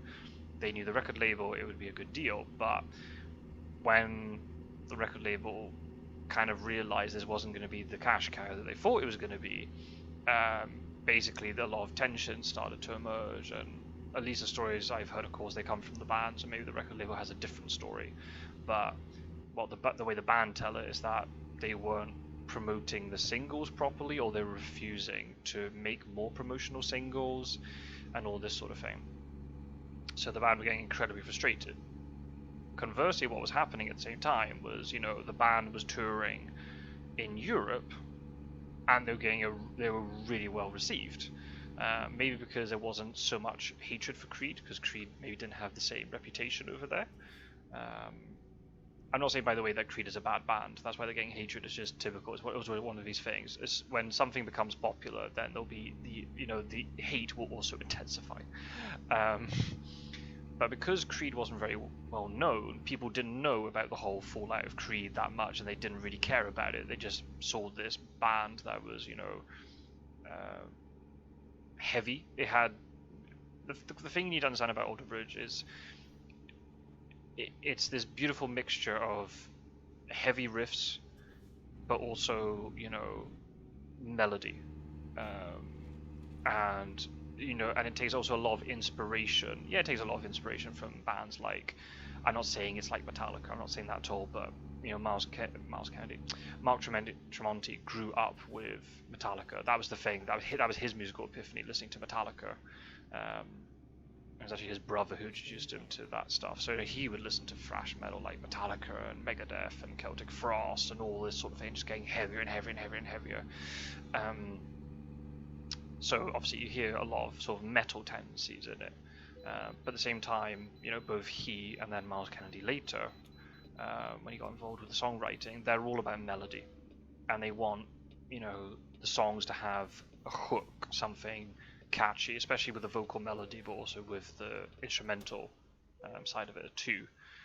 It's easy, you know, they want it to be like an earworm that gets stuck in your head, but not in a way that's cheesy. They want it to be the lyrics to be meaningful. They want the music to sort of take you on a journey, but still that gets stuck in your head. It's like that. There's a lot of things they're trying to do, but they do it very, very well.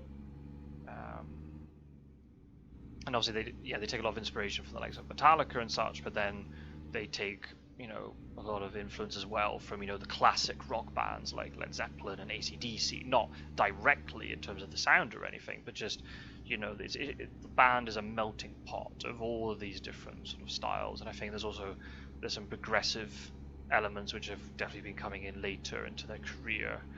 And I think then I'm not quite sure about the influences of, you know, Brian and Flip, the bassist and the drummer, but there's no doubt that their musical influences are having a huge effect on the overall sound of the band as well. I don't really understand much about bass and drums, but I've always kind of liked Alter Bridge's sound just because it feels really well connected between the four of them. And when I'm listening to interviews with Miles and Mark, they always talk about how good Brian and Flip, it's Scott Phillips, but everyone calls him Flip, how good Brian and Flip are on the bass and the drums. So I'm just going to take their word for it. Of course, you'd probably say that about your bandmates, but you know, there's just an overall sort of like tightness to their sound, and it's just the chemistry between them is perfect. So anyway, yeah, basically they're getting a very good following in Europe. Even in the early days, you can find videos on YouTube where just after one album they're doing like an hour and a half sets, which is basically a headline set in London, which is not, you know, that that usual. And you know, they didn't have enough music to play an hour and a half set, so they're having to fill it out with covers of things like Led Zeppelin and Crazy Train, which was an Ozzy Osbourne song, and Led Zeppelin and a little bit of AC/DC and all this sort of stuff. So yeah, and I think they also did Barbara O'Reilly by The Who, so you know, really drawing from those sort of older influences.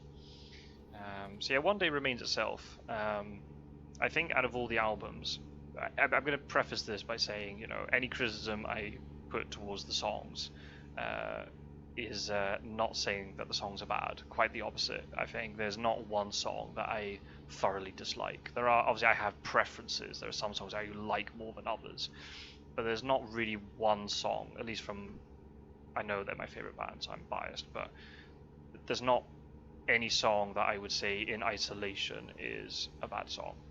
And I think most modern rock bands would love to write a song as good as Alter Bridges. It's really hard to say. Alter Bridges' worst song, if that makes sense. They are very, you know, very critically acclaimed by the sort of the rock, by the rock world, and also a little bit by the metal. But obviously, they're not exceedingly heavy. I'm a little bit of a prick when I organize my music. I always put Alter Bridge in the heavy metal category and not the rock category. Because I just think they're just too heavy to be hard rock. But I think the problem is because music has just generally gotten heavier over time. If they were around, say, I don't know, we're now 2023, right? So if they were around, say, 40 years ago, or even a little bit older, they would be a metal band. They would not be a rock band. But it's just because generally, you know, everything's gone louder and heavier, so they're normally called hard rock, and they normally get a little bit more well received by the rock community than the metal community. But I think some of the metal community are starting to realize how good they are, and sort of the influences that sort of bleed into this band. But I think, you know, I'd say One Day Remains is probably my least favorite Alter Bridge record. I'd easily listen to it. I've been listening to it over the past few days a little bit. The reason why is just you haven't got the dual guitar. So in this album, only Mark was playing on guitar, and he's an amazing guitarist, no doubt about it. And you know, Miles was only singing on this one. But for me, Alter Bridge is a two-guitar band, and there's something missing. And also because it's their first album, it was quite soon after the breakup of Creed, so you know those Creed influences are still there, which is not bad. But again, they're really solid songs. I mean, there's one song in particular called Metal Lingers, which is quite heavy, and even though it wasn't a single, it really should have been a single. But it's a song that they still play to this day in live shows. Actually, that's a really cool thing about it compared to a lot of other bands. Alter Bridge still play a lot of songs from that album in their live set. You've got Metal Lingers, which is like this fan favorite, and they play it every show without a doubt. You've got Open Your Eyes, which is at the moment their concert closer song, really uplifting sort of, you know, rock anthem. What other ones have you got on there? There's a beautiful song called In Loving Memory, which Mark wrote, unfortunately for his mum, or he dedicated it to his mum because she passed away while he was still relatively young. I think when he was a teenager. So he wrote that for her, and you know, even though I don't know in terms of Creed how much of the lyrics he wrote, but you know, a lot of maturity for him to have put, you know, the lyrics together for one album. and also then someone else had to sing it as well. And Loving Memory is very good. There's a song at the end called "The End Is Here," which was one that I kind of neglected a little bit, but then I heard a live version of it, and I can't get enough of that song. There's actually one, I'll get into it later, but basically Alter Bridge did a very special couple of shows with an orchestra in London. This was a few years ago. I think that's like 6 years ago, I think, 5 or 6 years ago. And I couldn't go to those concerts, unfortunately. They sold out very, very fast. But then the next show they did after that was a show in Edinburgh, and I went along to it. And they opened the whole concert with "The End Is Here," and I can still to this day just picture all the band on stage except Miles, and then Mark just starts with the riff, and as the song starts, Miles emerges from the side of the stage with no guitar, because when he does this song, when they play this song live, he doesn't play guitar, he only sings, and he just walks onto the stage, emerges from the side with his hands behind his back, just looking at the crowd, and he just starts singing. And I've still got that image just fully ingrained in my brain. So awesome. And there's a lot of like heavy stuff on that album. Like when I say heavy, I mean sort of like musically heavy. Like there are heavy riffs in there, but then still, as I said, with those really anthemic choruses. So you can definitely tell sort of the vibe that they're going with. But yeah, for me, Alter Bridge will always be a 2-guitar band, and that when Miles got introduced to play the guitar as well, that's where really the real Alter Bridge kicked in.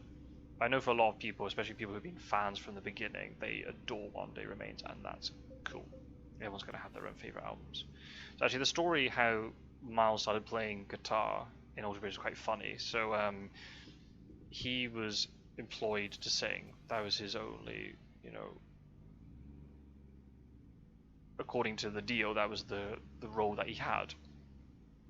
And something you need to know, I don't know about all 4 of them because I don't see many interviews with them, but I think all of them must be like this. But especially Miles and Mark, they're incredibly humble, and Miles in particular, like he's just so down to earth, it's ridiculous. Just not, the classic rock singer personality. He's not like really in your face. He's just super chilled out, and it's just very very, very calm guy. When you see some of the earlier videos of Alter Bridge, he was quite energetic on stage. He's now mellowed a lot in that sense, but he's getting older. But he's just super humble guy. And sorry, me saying super like that's a Spanglish thing. I'm picking up bad habits. That's a thing that you say in Spanish. You say super in front of adjectives, and now I keep saying it in English. I've got to stop. He's extremely humble. There we go. Anyway, and yeah, and he wanted to play guitar, but he didn't want to like step on Mark Tremonti's toe, because Mark was the one who's the guitarist. He was doing the solos. He was doing the rhythm. He didn't want to. He didn't want to tread on his toes. Anyway, and then Mark was the one who told this story. I've heard it actually recently again on. So I thought I was making it up, and then I heard an interview recently with them where he repeated the story. Anyway, so while they're on tour for the first album, Mark was passing Miles's hotel room or something, and he heard this really intricate jazz guitar coming from it. And obviously, Mark goes in, wondering what Miles is listening to, but he doesn't find the TV on or a CD playing or whatever. It's just Miles sitting there doodling on the guitar. So obviously, I don't know how that was possible, but Mark obviously didn't really realize that Miles was a guitar player that much. He did say then he did know about him playing rhythm guitar in Mayfield 4, but apparently from what other people said, that Miles did quite a lot of lead guitar work in Mayfield 4 as well. Anyway, doesn't really matter. And as soon as he found out, Mark was like, no, you're playing guitar with us. So then from that point on, he was playing guitar. He wasn't playing guitar in every song when they did it live. You see it like when they do cover songs, for example, he'll get the guitar out, and there are a couple of other songs from the first album he'll play guitar on. So from that moment on, Miles was very much incorporated as singer and guitarist. And I think that's the thing, like, he is an amazing singer, but he's also an extremely underrated guitar player. This is just me, and again, I'm biased because he's my favorite musician, but and Mark is an amazing guitarist too, but I prefer Miles. Just his way of playing the guitar. He's a lot more bluesy, a lot more jazzy. It's all about, he's not a shredder. Um, he's just all about, if you're playing the guitar, it's not the strumming hand that is his dominant hand. It's the fret hand and like just the way he moves across and creates these, chords and things. I don't know the real technical details. I just love the way he plays. But the two of them together are perfect because you've got the heavy metal guy and you've got like this jazzy, bluesy, hard rock guy, and just together they create something that's very special. And I don't think there are many other bands that have that sort of diverse, such diverse musical influences playing with each other. And whenever they've played guitar since that point, it's not a case of just having two guitars to double the guitar sound. They're not redundant, you know what I mean? It's not about. I see it sometimes when you have guitarists, maybe 2 or 3 guitarists in the same band, and the extra guitarists aren't doing anything. You could have the same with just one guitarist, but with Alter Bridge it's very much a case of, right, one of them holds down the riff while the other one goes off and plays harmony or a guitar solo or just a little, not a solo necessarily, but a little bit of a lead guitar for a few bars or whatever. They're very much about complementing each other and just, filling up the space of the sound as much as possible, and not just both of them just replicating each other. So then once they started writing their second album, Blackbird, which came out in 2007, this real Alter Bridge that we know now really started to emerge. Their sound has evolved. If you listen to all the albums, yeah, there is definitely an evolution to their sound, but at the same time, it's not a ridiculously extreme evolution that when you listen to the, if you listen to the most recent album and the first album, you can still believe it's the same band, whereas some bands just shift, wildly in different directions. Their sound is still consistent, but with a sense of evolution about it, and it's very much a case that the fans have really allowed them, because the fans have received their music very well, so because of that they've got quite a lot of confidence that they can experiment musically, and they're not just stuck in that sort of, very formulaic, radio rock structure of verse, chorus, bridge, chorus, and that's the song, and it's done in 3.5 minutes. They have very few songs which are below 4 minutes in length. They are very much about, they want to expand the music. If a guitar solo can be 10 seconds longer, then they'll play it 10 seconds longer, kind of thing. It's just whatever fits the song. Whatever the song needs, they'll do it. And they don't feel pressured to write songs a certain way. That was probably what was going to happen. If they stayed with the original record label, which they had for One Day Remains, they potentially would have ended up being boxed in to write a certain type of music, and that wasn't what they were keen to do. So basically what happened was, I don't know the exact timing of it, but before Blackbird, their second album, came out, they basically cut ties with the initial record label. And I think in order to do that, they had to buy out their contract, which was obviously horrendously expensive, and they were very much indebted because of that. However, they decided, no, we believe in what we're doing. We believe in the music that we want to make, and we're not going to have some asshole from a record company telling us how to write our own songs.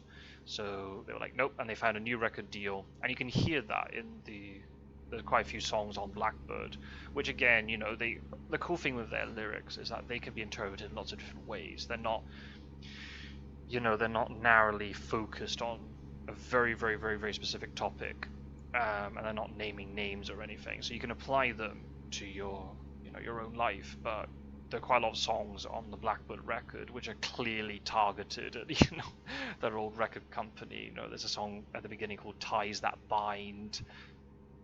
There's another one called "Come to Life," which again I don't know is about the same topic, but there's a line in the song which says, we're here to stay. It's like, we're going to keep doing this.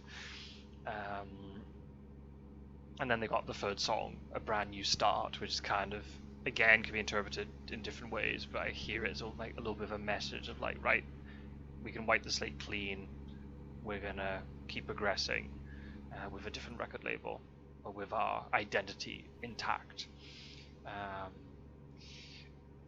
So yeah, again, the Blackbird album carries on that tradition with, a lot of anthemic,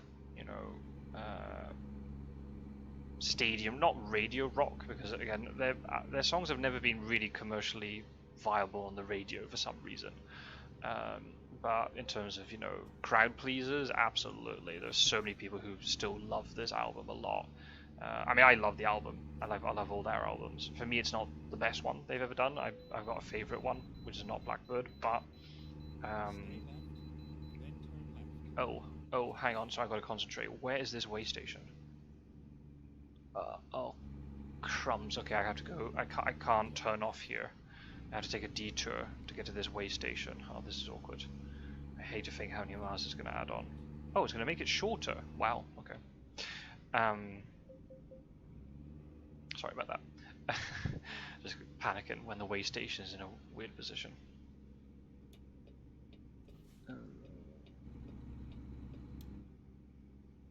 Anyway, so yeah, they've got a lot of sort of stadium rock anthems. "Watch Over You," "Rise Today Before Tomorrow Comes." A lot of uplifting things as well, trying to encourage, positive change in society.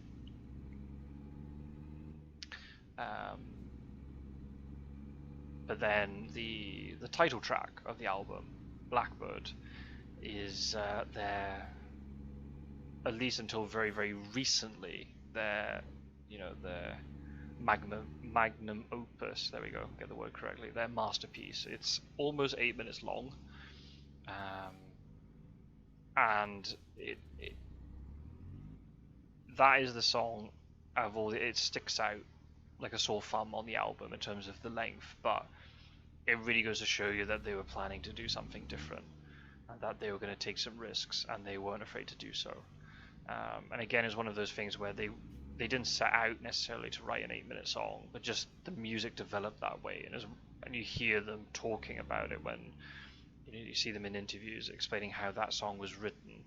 There was just at that moment when they heard, even maybe before it was properly edited and mixed and everything, when they just had the raw version, they got a sense that they were writing something special, that this was something really impactful that they were writing. They didn't know it's had a lot of impact on the fans, but they didn't know that at the time. But for them, just as musicians, they were like, wow, this is something special. This is something that you dream of creating. It's actually, lyrically, it was written by Miles. Miles was writing a lot of the lyrics at this point, and it was written in dedication to his first guitar teacher, who unfortunately passed away young. I think he had a battle with cancer, if I remember rightly. And it's just basically about that. The Blackbird is the person who is unfortunately, been suffering one way or the other, and just basically saying to that, that person, fly away, Blackbird. Don't be broken anymore. I'll find you again one day. Yeah, obviously, given the subject matter, extremely impactful. So many people, connect with it. And also just not just lyrically, but musically, it's just on another level to anything they had done up to that point. Obviously, not just the length of it, but just the sheer emotion in just the instrumental. Beautiful finger picking, at the beginning by Mark, and then it transitioned to this sort of much sort of crunchier, almost like doomy type of riff.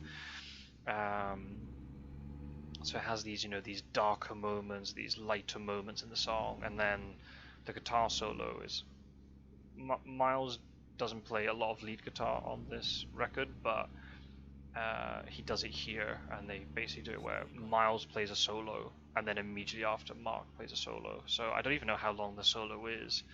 I wouldn't be surprised if it's about a minute for just the two solos together. It might be a little bit longer than that, I haven't timed it, but the guitar solo on its own has been extremely well received. In online polls, it's beaten the likes of Stairway to Heaven and November Rain and all this. And obviously, you know, when it's online polls, you have to take it with a little bit of a pinch of salt, just because, you know, it's a case of balls. So I was talking about music too much. Wasn't concentrating. I thought I hadn't gone as wide as I had. Oops. Okay, sorry, AI. Apologize. I was getting distracted thinking about Blackbird. You have to take online polls with a little bit of a pinch of salt, just because of you know, fan bases can mobilize to, you know, outvote another fan group. But when you've got a song like that that is being talked about in the same realm as a song as epic as November Rain or Stairway to Heaven, you know it's good. You know there's something special about it. And I think that's when people started to catch on and were like, okay, this band is not maybe just a Creed 2.0, there's something else to it.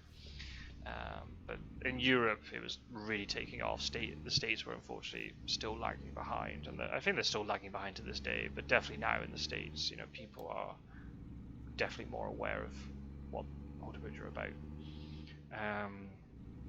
I would also touch on, there's a song towards the end of the album. I think it might be on the standard edition. It might actually be the last song. It's called Wayward One, and for me, I love this song just as much as Blackbird. I think it's one of their most underrated songs in their discography. It tells sort of the story of, I guess, social deprivation and poverty and maybe abusive families and all this sort of thing, however you want to interpret it, but just basically about how the people who are the victims of it, whatever it is we're talking about, you know, the victims are the wayward ones. They're lost without a home, and unfortunately these cycles repeat themselves. Families for generations remain trapped in these vicious cycles, and we need to show, you know, more compassion towards them and try and, you know, give them the strength to get out of these situations. And it has my favorite lyrical passage, which is the second verse. I can't remember now off the top of my head the entire verse. If I started playing it on Spotify, I'd be able to sing along to it very easily, but at the moment off the top of my head I can't think of it. But there's just one of the line at the end says, dress the wounds with love's pure light. And for me, every time, that just sends shivers down my spine. Just the way it's sung, but also just the sentiment behind it. It's just, and I've seen it too with people in my own life, you know, and people who I'm, you know, aware of. You know, you see them, they come from difficult situations, whatever that is, but they base through, you know, support of other people, but also that intrinsic, you know, fight within them, and they tell themselves that they're not gonna allow this cycle to repeat for the next generation. And a lot of the time it helps when they meet the right person, and the two of them together are like, no, we're gonna break this cycle, and we're gonna, you know,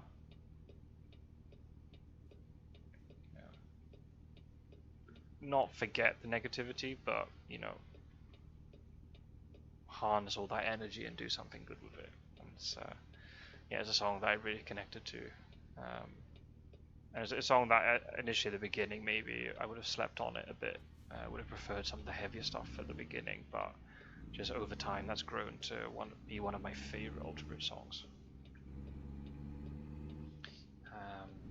So yeah, that's Blackbird. Definitely not a bad place to start. I don't know where you should really start with their discography. Maybe just start at the beginning and work your way through. But Blackbird's definitely not a bad start, because they still play a lot of those songs live. They're very anthemic. They're very, especially quite a lot. The ones I mentioned, like "Watch Over You" and "Rise Today" and "Ties That Bind." And "Before Tomorrow Comes." They're very easy songs to listen to.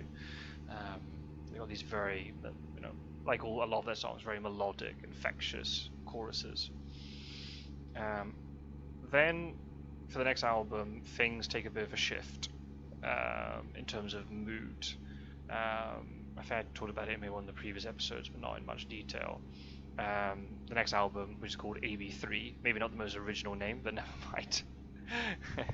They clearly had used up all of their creativity when actually writing the album, and to be honest, I don't mind that because the album is amazing. It's much darker in tone, very dark at times. Basically, around this time, I alluded to it at the beginning of the conversation, where Miles had grown up in a religious household and was going to church and stuff. He was actually born into a Christian Science household, and when he was very young, I think 3 or 4 years old, his biological father, unfortunately died because, if I remember rightly, he had appendicitis, but because of his faith, he refused to seek official medical treatment. So he died from something that was completely preventable. And even though then after that, Miles' mum remarried, and I think his stepdad is I can't remember exactly. He definitely works in the church, but not Christian Science. I think just standard church, whatever that's supposed to mean. I don't know exactly how the church system works in America, but he still grew up obviously with church being part of his life. Anyway, but then around this time, and this also we're thinking about this, Miles would have been in his sort of mid-40s or early 40s. He started having doubts about his religious faith and about whether he could continue having those beliefs. Something happened, something just tripped in his brain. Maybe he'd read something, maybe he had conversations with people, I don't know what, but basically, he basically denounced his faith, more or less. And AB3 is a concept album for the most part. There are a couple of exceptions, but for the most part, it's a concept album which just basically documents that his loss of belief and the whole process of having to go through that.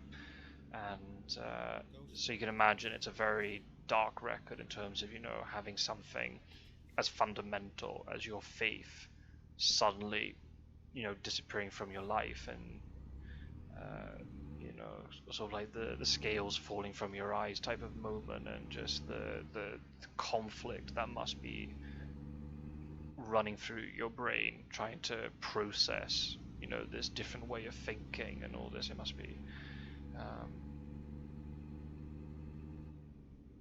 be very difficult. I can't even imagine how hard that must be, especially something it's such a fundamental part of your life, and it had been for so long. I mean, I myself am an atheist.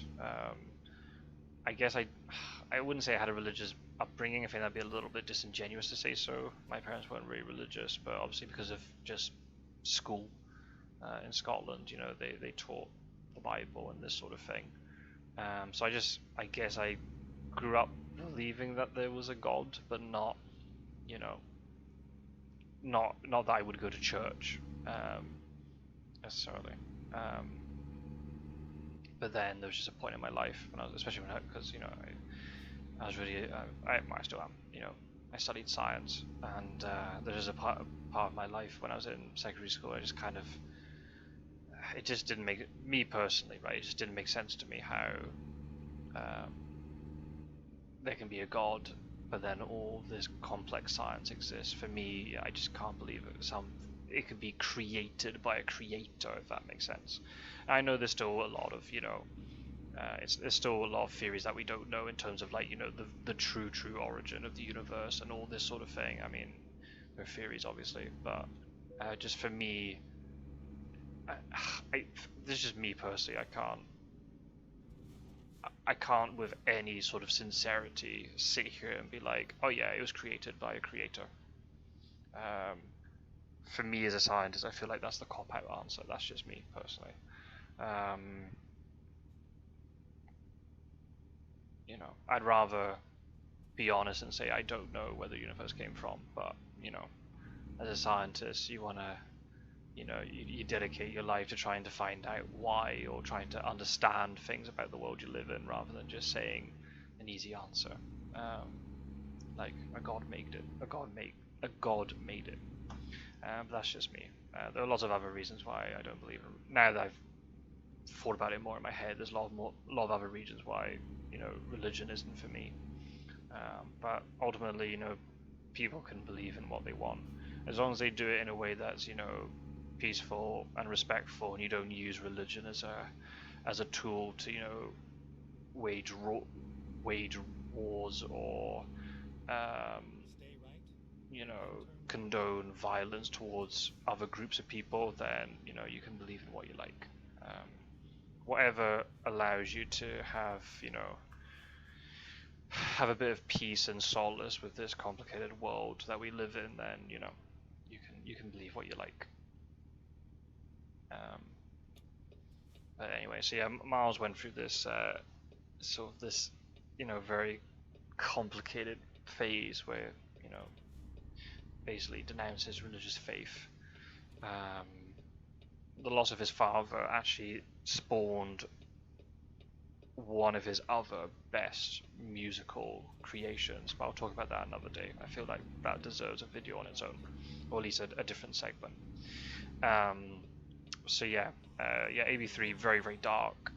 You can hear even just like some of the song titles, right? The first one is Slip to the Void, and there's another one called All Hope is Gone. And you can tell that there's a real darkness to this, and there's so much doubt that, you know, Miles went through during this process, but he documented it in an album. The second song on the album, Isolation, is actually the first song I ever heard from them. And what an introduction to, you know, a band's discography, in terms of just, you know, this really heavy riff, lead guitar parts all over the place in between the verses. There's a really nice one from Miles in the middle, really showcasing the strength of both guitarists, you know, really strong, impactful rhythm. It's awesome. So then, you know, later, I used to listen to this album every day. There's a point, I was working during the summer, on the summer break from uni, and I used to listen to the song every day on the bus going to and from work. So I got to know the album really, really well. But again, this is at the point where I didn't understand the power of the guitar in that sense, like the effect that a guitar would have on me. It was just, I like the overall sound of the band, which is ridiculous because there's so many good guitar solos in it. But just at that point, my brain didn't click to realize what the guitar was and how epic that was. I just cared about the overall sound. But anyway. As I said, yeah, dark, emotional. There are elements of light in there. You know, there's a song called "Life Must Go On," which, you know, you could interpret as the sort of life's just going to keep progressing whether you like it or not. But it is a case of, you know, picking yourself up and saying, no, you can carry on, type of thing. There's also another heavy song, and like fast. I mean, when I say heavy, I don't mean just emotionally, but heavy in terms of riffs, called "I Know It Hurts," which is just basically the acknowledgement towards somebody saying, yeah, I know you're hurting right now, but you will, if you work hard, you'll get what it is you deserve. So that's the cool thing with this album, even though Miles wrote it from a position of, you know, talking about his loss of, or now new lack of faith. There's so many songs that you could twist to, you know, apply them in different circumstances. I could definitely see it, you know. I know it hurts, you know, if somebody is having mental health issues, as an example, I could definitely see it being used for that. There's another song on the album called "Still Remains," which is kind of cool. It's written apparently from the perspective of the god telling, you know, one of his ex-followers who's now denounced the faith, telling him, like, okay, you have your free will. You can go off and believe something else if you want, but I know you're going to come crawling back to me. So there's definitely a dark edge to it. But I used to listen to it, and I used to twist it to be about, you know, people in my life who I would dedicate time for them, but then they wouldn't reciprocate it until they had, you know, a major problem, and then they would come crawling back to me. Again, very dark, but that's the thing with really good sort of lyrics. You can always find a way of interpreting them for your own circumstances. There's a song at the end of the album. Well, I guess it depends on which album version you listen to. The standard UK version is, this song is the final song. I've now discovered, thanks to Rukamania, who's been listening to Ultra British, that the standard version of the US edition of AB3 actually has 2 additional songs, which I thought were only available on a extended version, which is called AB 3.5, but never mind. So the song that I'm talking about, I think it's the 14th song on the record, and it's called Words Darker Than Their Wings.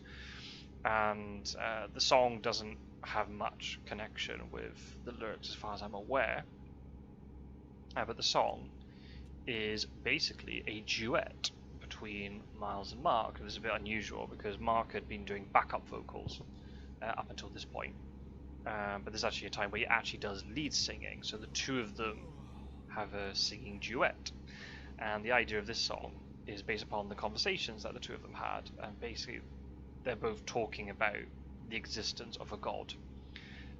Miles obviously advocating that there isn't one, whereas Mark, who's a little bit more you know, not necessarily mainstream religious, but just in the sense that he believes that there's something there.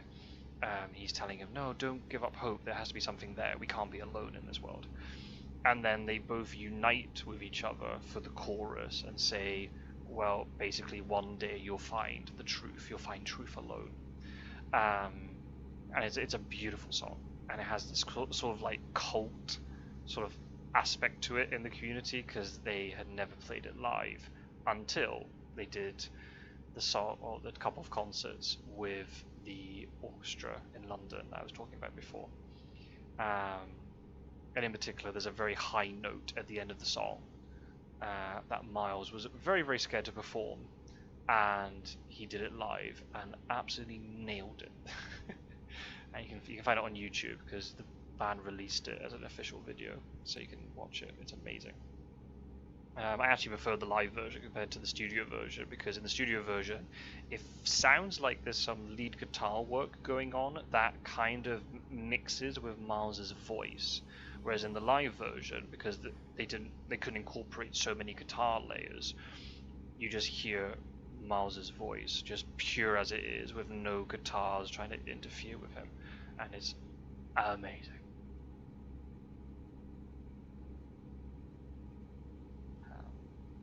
So yeah, that's AB3, and as I said, I had listened to it a lot, pretty much every day going to and from work in the summer of 2013 after I discovered the band. But then for quite a long time I didn't listen to it as much. I started listening to other albums, and then obviously since newer albums were coming out I was listening to them a lot. But then I don't know how long ago now, it must be maybe 2 or 3 years ago, I actually did a ranking of the Ultra Bridge albums, and I put them up on you know, put them as part of a discussion on a Facebook group, and Stay right, then turn right. it was only then after re-listen, I was going to put Blackbird second on the list. I was only listening to AB3 again. I was like, nah, I prefer AB3 to Blackbird. AB3 is going above it, only just, but AB3 is just, oh, I love it. There's just the sound just is so refined, and they're all just the band had really had gotten used to each other playing with each other over the last 2 album cycles, and they just took it up another level. The production is just, again, I can't describe it in technical terms, but the production is just so beautiful, and there's a real tightness and chemistry in the sound. It's very impressive.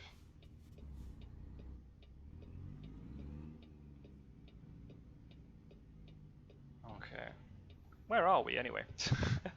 90 miles. Okay, can I turn right here? So you don't know, you can actually turn right on red lights in America, but there are sometimes you can't. And the game sometimes gives you penalties, but this kind of is good. I need to find a rest stop. I'm going to get a fine anytime soon. So we had a crash in the first journey, we've now had a crash in the second one, we had a sleeping offense in the first one, and now we're getting a sleeping offense this time. No speeding though. So you know, we'll take those. We'll take victories like that. Do I keep talking? I've only got 90 miles left. Yeah, I'm gonna have to stop, so that's gonna take up a bit of time. Okay, I'll talk about the fourth album, and then we can carry on this discussion in the third part of the video. I'm going to turn off here. Please hope that there's a rest stop somewhere around here. Oh, yeah, it's on the other side of the road. Perfect. So the fourth album. So obviously this is the first album that I was able to buy new, even though I hadn't really paid attention to the promotion of this album. It wasn't like I was eagerly anticipating this album. I just suddenly heard, oh, a new album's come out. Right, let's buy it. The fourth album is called Fortress. And I'll just say it now. No spoilers. You know, I'm not going to hold you in suspense for the rest of the discussion. This is my favorite Alter Bridge album. And not only that, it's my favorite album of full time, full stop. It might get overtaken one day, but this is the album. If I could only take one album and listen to it for life, it'll be this one. I can play it start to finish, and I will not skip anything. It's just, they took all the work they did on AB3 and then they just took it to another level. They really held, they were not scared at all to do anything with this album.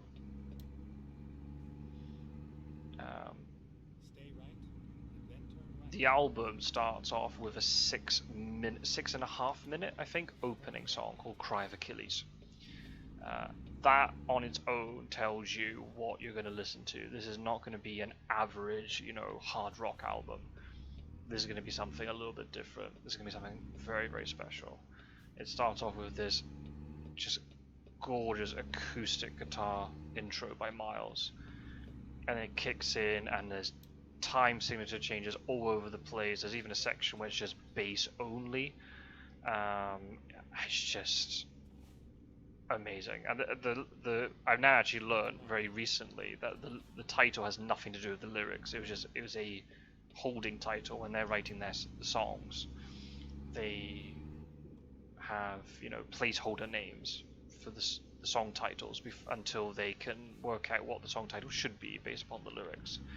So for some reason they called it Cry of Achilles, and then that name just basically stuck. I'm just trying to find a good place for me to stop and rest. Oh, we can do it here. I'm gonna have to reverse, but it's fine. Oh, there we go. Oh, really? I can't rest here? There you go. A little bit finicky sometimes. I am not well parked, but who cares?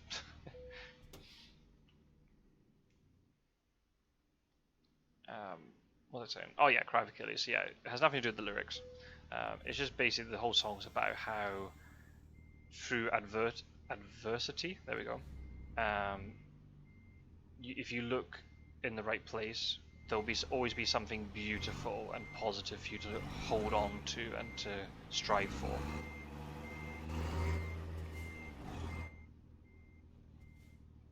Just, there's a very simple lyric where it just says, You know, something beautiful is still alive, and that's the essence of the song. There's a very cool music video for it too that was actually made by a fan, if I remember rightly, on YouTube, so you can check that out. Anyway,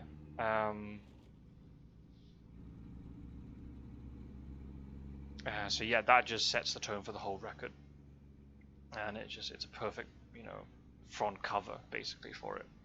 As I said, you got the acoustic guitar in the beginning. You've then got a very long. I know I'm going in the wrong way here, but I don't care. They've got a very long guitar solo from Miles in the middle. Then you got one from Mark at the end, and it's just showing you that this is going to be something very, very different. You then got the lead single next, "Addicted to Pain." Now, basically, they wrote this song very, very early when they were putting all these songs together. This is probably the first one that was finished, and the band realized really early on that this was going to be the lead single. They just knew it had the vibe of the lead single.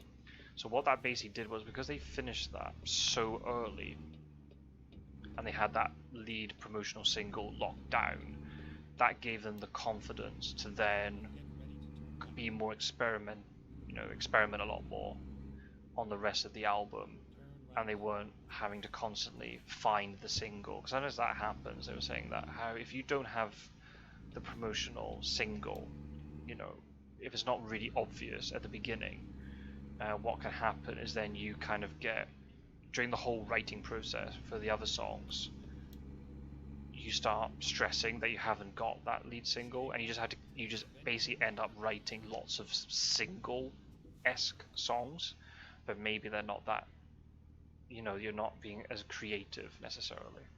That being said, "Addicted to Pain" is a killer song. It's very similar to "Isolation" in the sense it's heavy, it's punchy, it's not holding anything back.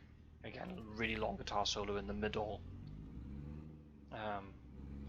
On its own, it's an amazing song, and they play it almost every concert just because it's become, again, a huge fan favorite, as is "Isolation."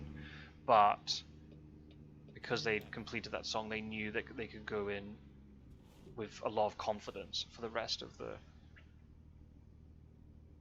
writing session, and they could just basically write whatever they wanted because they had the lead single.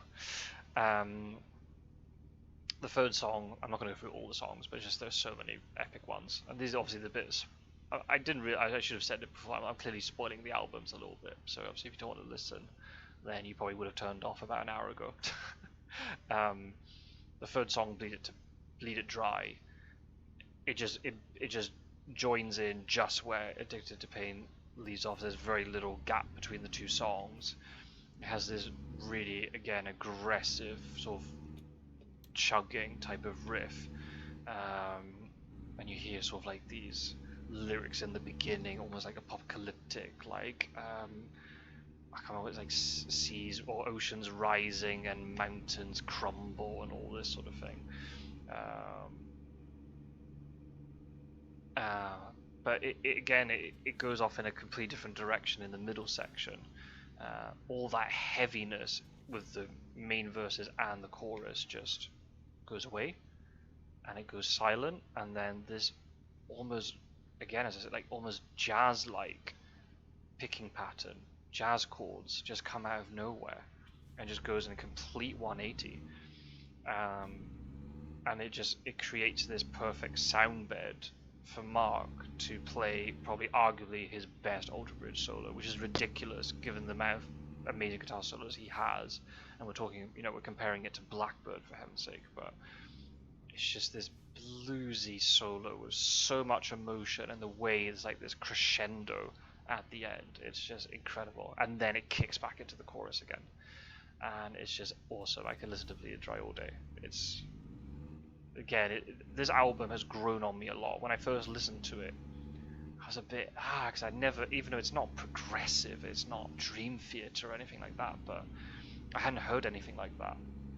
I still preferred Blackbird and 83, but it grew on me so much, and I just really appreciate the amount of work that they put into this one. They put a lot of work into all their albums, but there's just something very special about this. Please let me cross, thank you.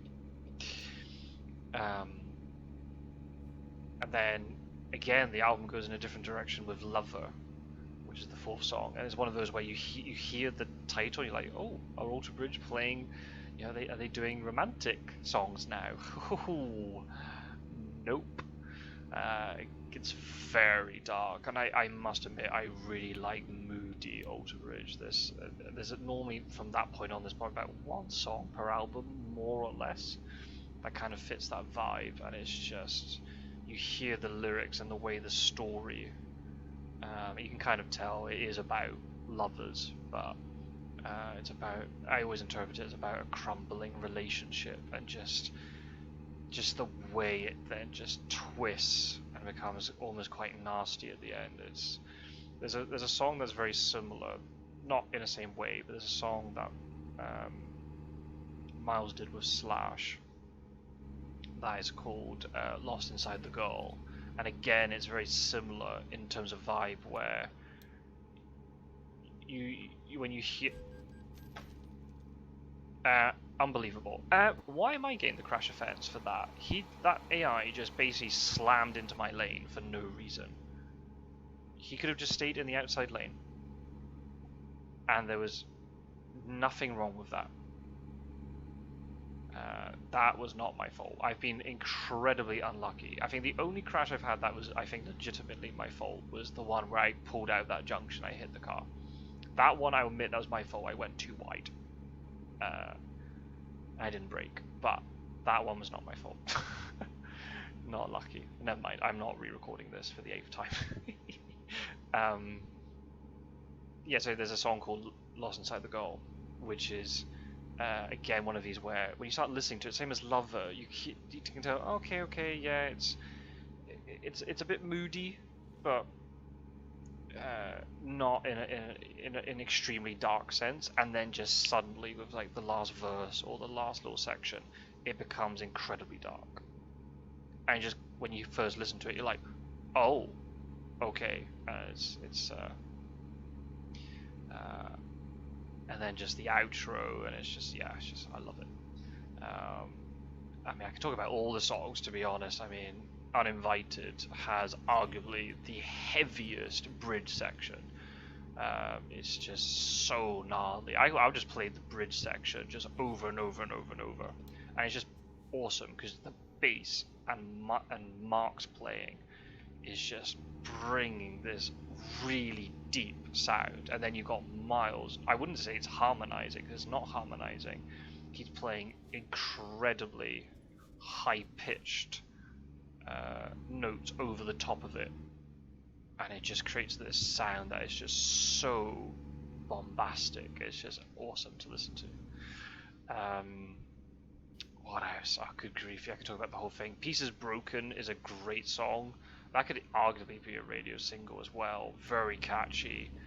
The thing I love about that song in particular are two things. When it gets to the middle section, Mark actually takes over the lead vocal duty, and Miles is the one harmonizing, and it creates this lovely switch up in sound. And then also, Mark plays a guitar solo at the end of the song rather than in the middle, which is conventional. But the thing I love about his guitar solo is the beginning of it actually follows the vocal melody. He doesn't just go shredding off in a random direction. It follows the vocal melody, and then it goes off naturally in a different direction, and it's just awesome to listen to. What else is there? There's a song called Calm the Fire, which is at the beginning it's almost like Miles is trying to do his Freddie Mercury impersonation. Again, very different. There's nothing like it. That song was actually inspired by Miles stumbling across a very racist webpage or forum on the internet, and he was just so disgusted by it. He wrote an anti-racism song. Basically, that's what that song's all about. And about, you know, the causes of racism. Can we blame these people for being racist? Is it ignorance? Is it something deeper? All this sort of thing. And we're at our destination. What else is there?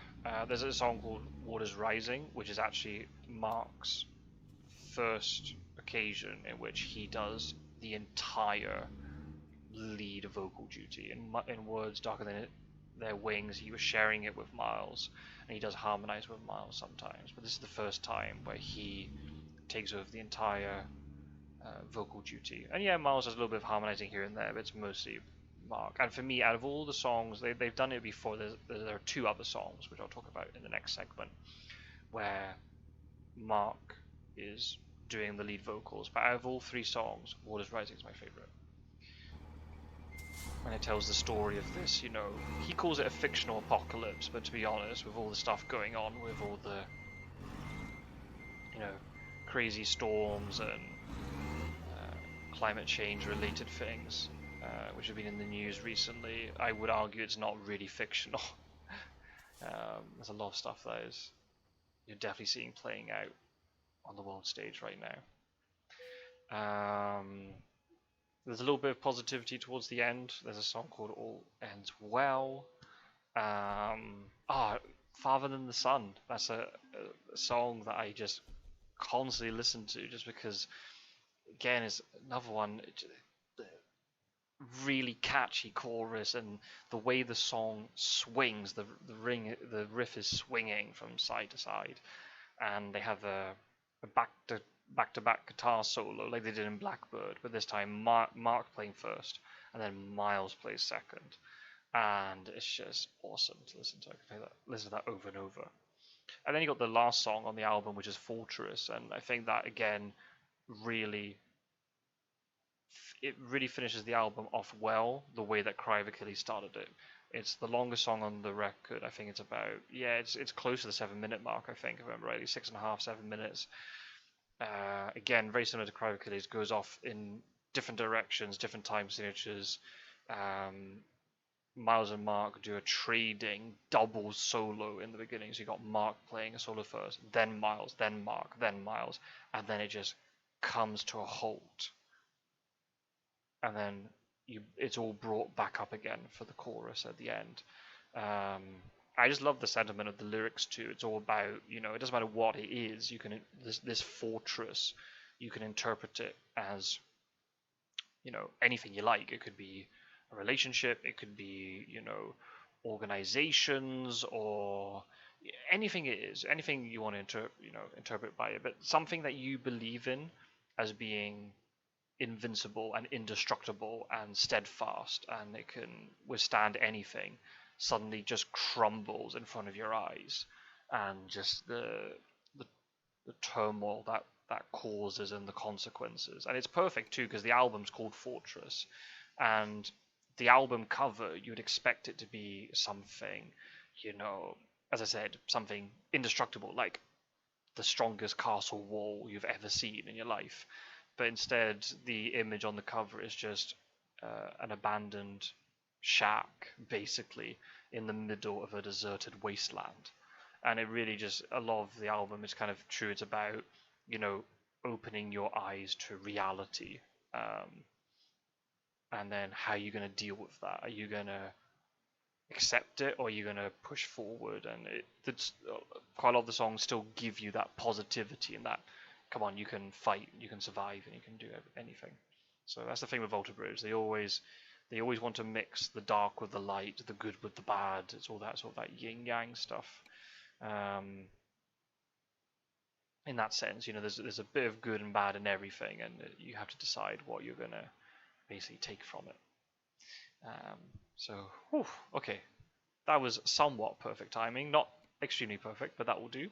So we just finished our journey. We're in Socorro. We had, well, more or less an uneventful drive, but we did have a couple of crashes.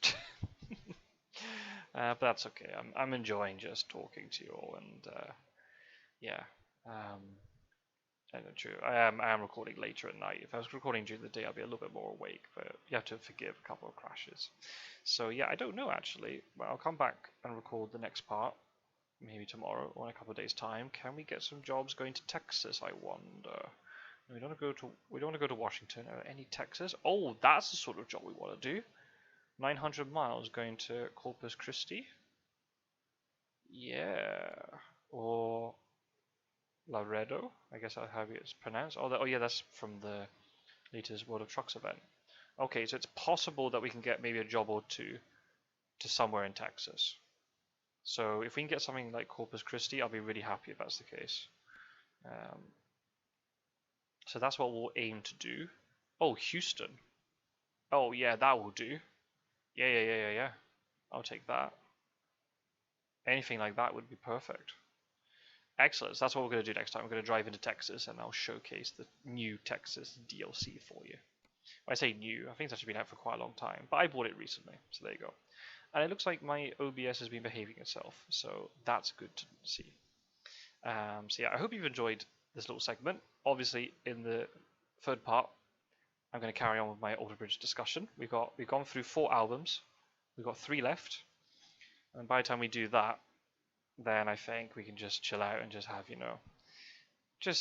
random chit chat and small talk until the end. So yeah. But anyway, I don't know. I should make this ending more natural, or maybe not even make it clear that I'm ending the video. But just in case the audio quality changes, then you know why, or my mood changes, because obviously I'm getting quite tired now. So you'll hopefully see me, or hear me rather, at the beginning of the next part, more energetic. It'll be a new day. But I hope you enjoyed the rest of the second part of this episode, and thank you for allowing me to ramble about my favourite band.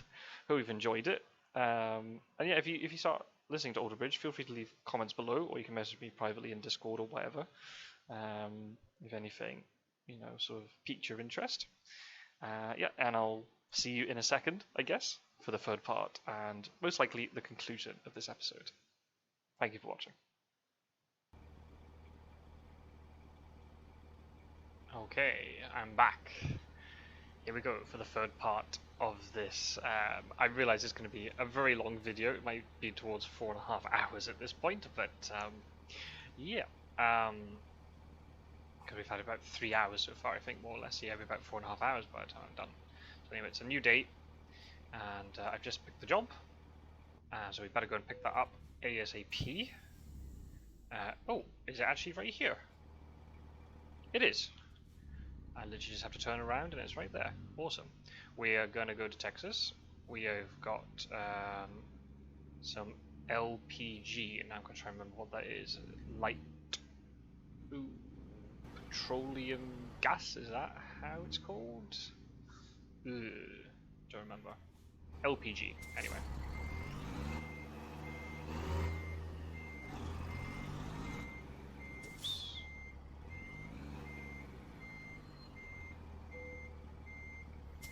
There we go. I can show you on the map where we're going to go. And it'll be about 900 miles. We're going to go... Alright, we're actually going to go around the south here. We're going to go across from New Mexico into sort of around El Paso, down via Junction, go around San Antonio to Corpus Christi. That's where we're off to. 905 miles to go. And I think that will be plenty of time to wrap up the Alter Bridge discussion from the previous part, the previous day's recording. I must apologise. When I was listening a little bit back to the, I was listening to the, well, not listening. Yeah, I wasn't really watching it that much. Yeah, I was listening to the audio that I had recorded last night with the video, and I noticed that I noticed it while I was saying it. I was getting quite tired. I was mixing up Miles and Mark quite a lot, so I apologise for my inability firstly to get round corners, apparently. Let's go this way, this will be easier. That was never going to work. Yeah, I was mixing up Miles and Mark, so I apologise. Tiredness. We can definitely carry on. I hope you've enjoyed the discussion so far. So yeah, new day. I am feeling somewhat awake. I had quite a long nap this afternoon, and it was just enough. I didn't sleep very well last night actually, so I was also I was doing some studying of driving theory this morning, and unfortunately it wasn't going very well for me. I wasn't getting extremely good test results. I was practicing with the tests online. I was getting the majority of the questions right, but it's not enough to pass. At least in Spain anyway, you need to get a 90% mark in the test in order to pass. So I was only getting, you know, at best 70%. So yeah, Turn left. got a bit of work to do. Sometimes getting screwed over by my lack of knowledge, and then also getting screwed over by the language. There's one question in particular it asked me about how do you go round a roundabout. Basically, that's what the question was asking. But because I didn't understand the way the answers were written, I picked the wrong one. It was using an expression I'd never seen before. So yeah, I got a little bit salty, to be honest, and I went off to work in a bit of a foul mood, but it's fine. I'm back, so looking forward to talking about Alter Bridge. Anyway, so we should probably start with the fifth. We did the first 4 albums. We were all the way up from One Day Remains up to Fortress. So then comes the next album that comes next in the discography is The Last Hero, which was released 2015, if I remember rightly. 2015 or 2016. 2016 would make more sense. A little bit more of a break between the albums. The Last Hero was the first album of theirs that I was anticipating its release, if that makes sense. I bought Fortress soon after it was released, but it wasn't as if I was fully aware that there was an album in the works, kind of thing. Whereas Last Hero, I definitely was. I remember listening to the first single like the day that it was released, and then listening to the other singles as they came out. And yeah, I remember going to the. I don't know if it was on the day of the release. To be honest, it wouldn't surprise me. And I remember going to the shop and buying the vinyl and the CD of The Last Hero. So there's something very special about the first album of a band that you really like. In terms of like the first album that you remember sort of consciously going to get from the shop and anticipating its release. It's a really cool feeling. If you look at the album covers, there's a bit of a stylistic change in this one. Before, the Alter Bridge was in like the name of the band was in a curved shape that would go along the top of most of the albums, apart from maybe well, actually no, I think on Blackbird's at the bottom of the album. I'm trying to think now. One Day Remains where it was, but anyway, it had sort of like this. I don't even know what sort of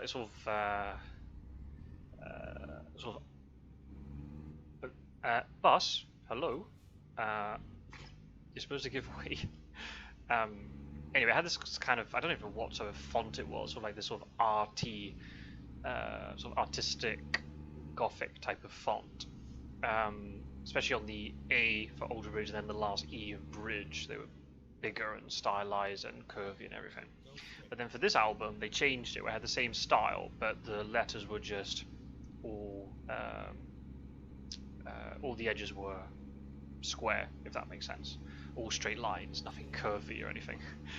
So a bit of a stylistic change. And then all their album covers too had a sort of a gritty sort of sense to them. And like, you know, I talked about it before with the Fortress cover being just this abandoned shack in the middle of a deserted area of land, and with sort of like dark clouds above and all this sort of thing. AB3 was like a book cover, but again, grey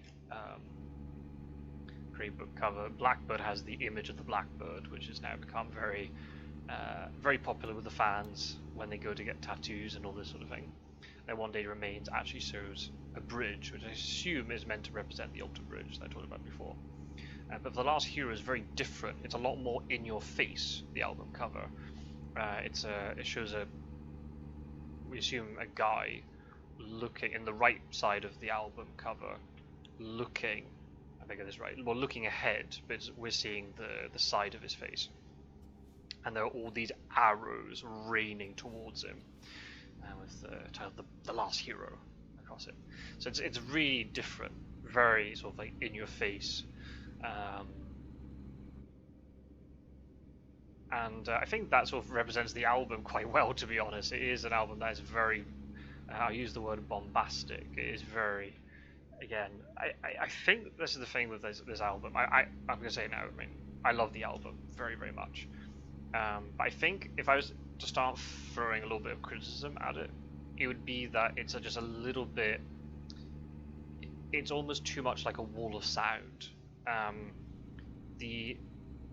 there isn't as much space for the instruments, if that makes sense. It's really hard to explain because I don't know the technical terminology, but everything just feels that little bit more compressed. There's not much space. You can't distinguish some of the instrumentation as well as on some of the earlier albums, something like Fortress. Obviously when you got lead guitar and stuff, then yeah, that's sort of brought to the foreground, but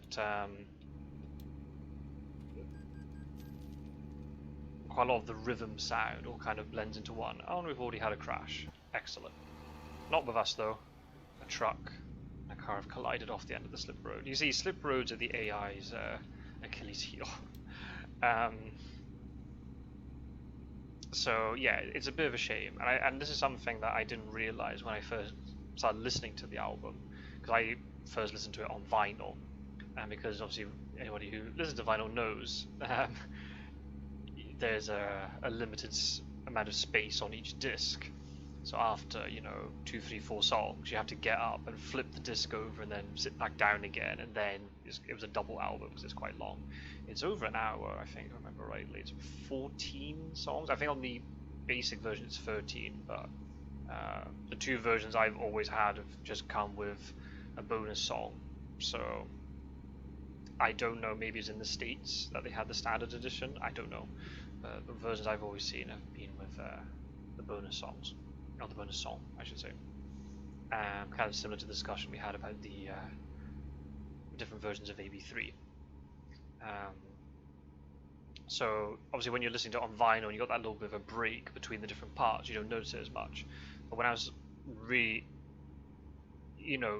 with a very critical ear listening to it when I was doing the ranking and the reviews of the albums for a Facebook group before,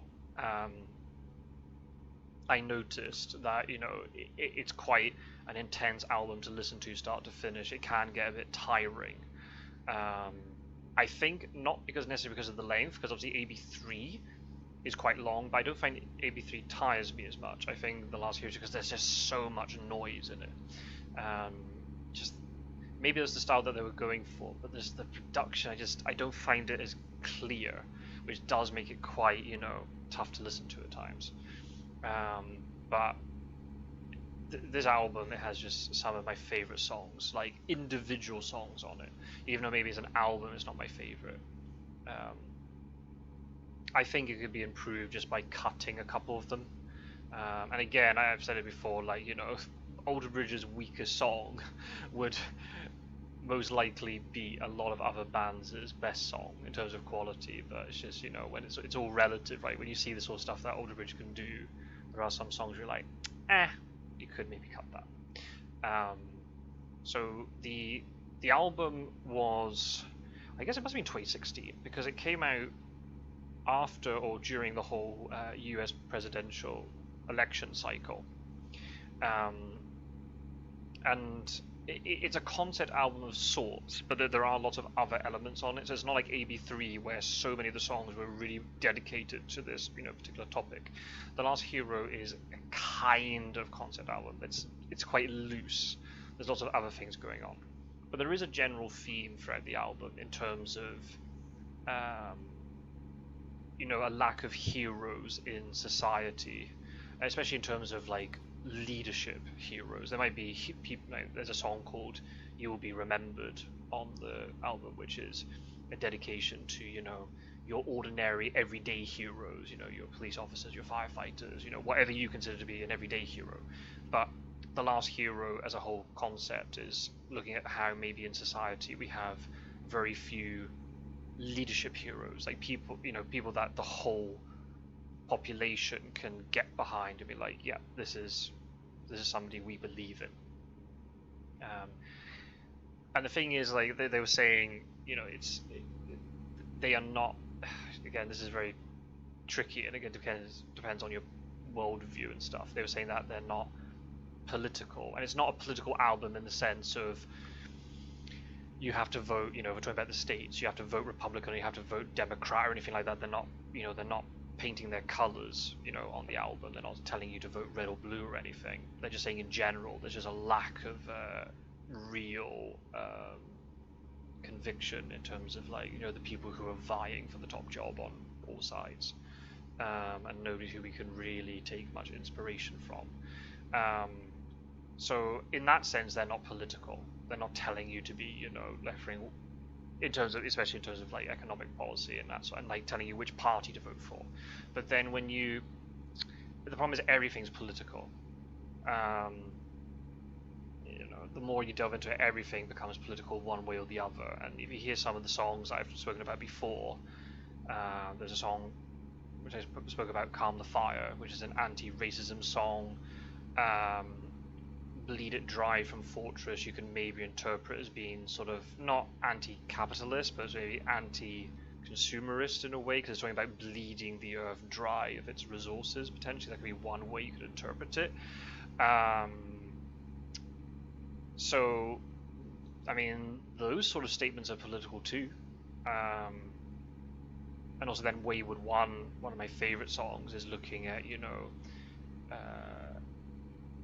potentially, you know, one way you can interpret it would be how you deal with social issues like poverty or homelessness, and you need to break these cycles, you need to give compassion towards these people. That is, I mean, it depends on how you think, but some people would argue that is also a political statement, right? They are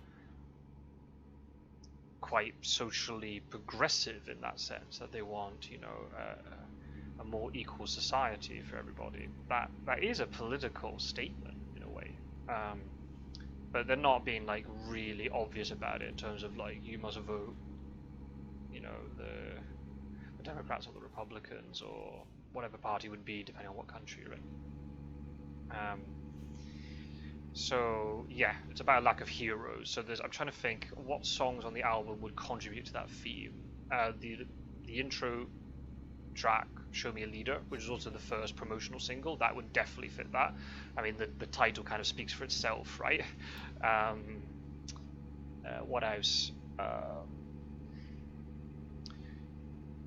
There's a song in the middle called "This Side of Fate," which for a long time I didn't really understand. I've been doing a little bit of research on it for this video, and it seems to be just about making choices, and if you make a certain choice, you have to live with that choice. So you can kind of understand it to be about, you know, if you decide to ally yourself with a certain, you know, hero in society or a certain leader in society. Alright, we're in El Paso, so we're in Texas, the Lone Star State. Hope I can see the Texas flag at some point. Very iconic. One of the few US state flags that does a good job of its identity. Yeah, so you got "This Side of Fate," "Show Me a Leader," "This Side of Fate." There's another one later called "This Crows on a Wire," and it's all about how, you know, it talks about how these people, politicians or whoever it is, are put into positions of power, and then society in general will find ways to tear them down again. And it could also be that the people who cause their downfall will be the same people who put them into that position of power in the first place. And to be honest, I can definitely agree with that perspective, seeing the way that all the British politicians have been backstabbing each other over the last 7 years or so. I mean, they've probably been doing it for longer, but that's when I started paying attention to what they were doing. So, yeah, I can definitely go along with that. And then you got "The Last Hero" at the end, which it's kind of wrapping up that whole theme. There's a line in the song for "The Last Hero" which is talking about bring them up to tear them down, or something along those lines. Build them up, there we go. Sorry, I had to sing the song in my head and I got it. Build them up to tear them down. So it's all kind of recapturing all that theme again, and how we've said goodbye to our last hero, which is actually kind of an interesting topic to talk about too, you know. Something I can maybe talk about in another video, like what sort of heroes do we actually have in society? When was the last time, you know, all of you who are listening, when was the last time that you heard somebody, it doesn't have to be a politician necessarily, but you heard somebody speak who really inspired you in some way and gave you like hope for the future? I honestly don't. know, to be honest. Um, there have been politicians that I kind of like, oh yeah, I like the cut of their jib kind of thing, but then they'll do something later that then just makes me despise them. um, so it doesn't last very long.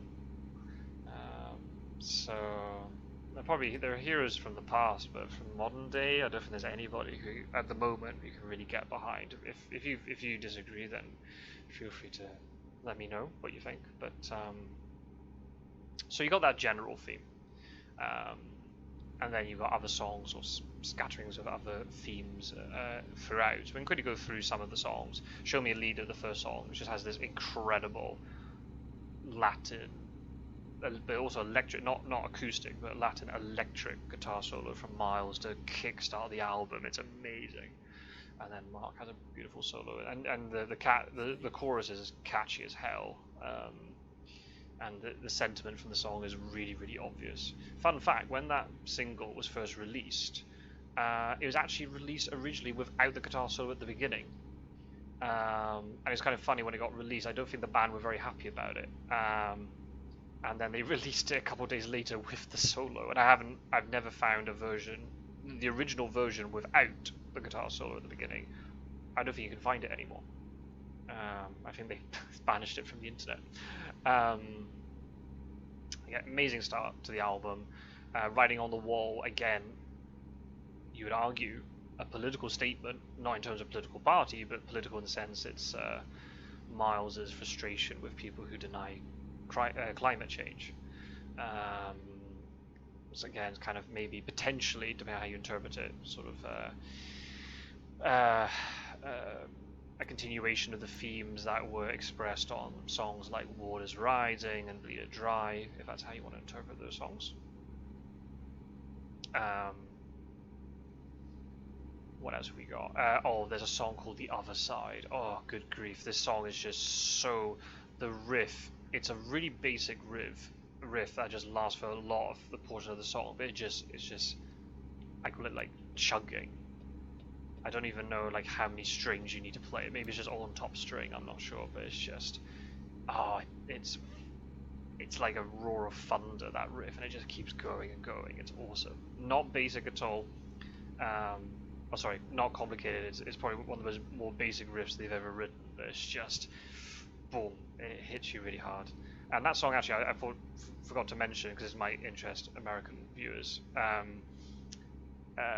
There is a wrestler, and again, I know nothing about wrestling, so I'm going to show my ignorance, but there's a wrestler called The Edge, and he, for a long time, entered the arena with Metal Lingers, which was a song from One Day Remains, the first album of Alter Bridge. But then recently he has changed it to The Other Side. So yeah, if you know anything about wrestling, then you might have heard Alter Bridge all this time and maybe not realized it. Anyway, so The Other Side's awesome. Miles deliberately left it quite vague what the topic is. My gut feeling is that it's an anti-terrorism song. It sounds like it's, you know, telling the person who's about to commit one of these horrendous crimes that you're mistaken, there's no paradise waiting for you on the other side, kind of thing.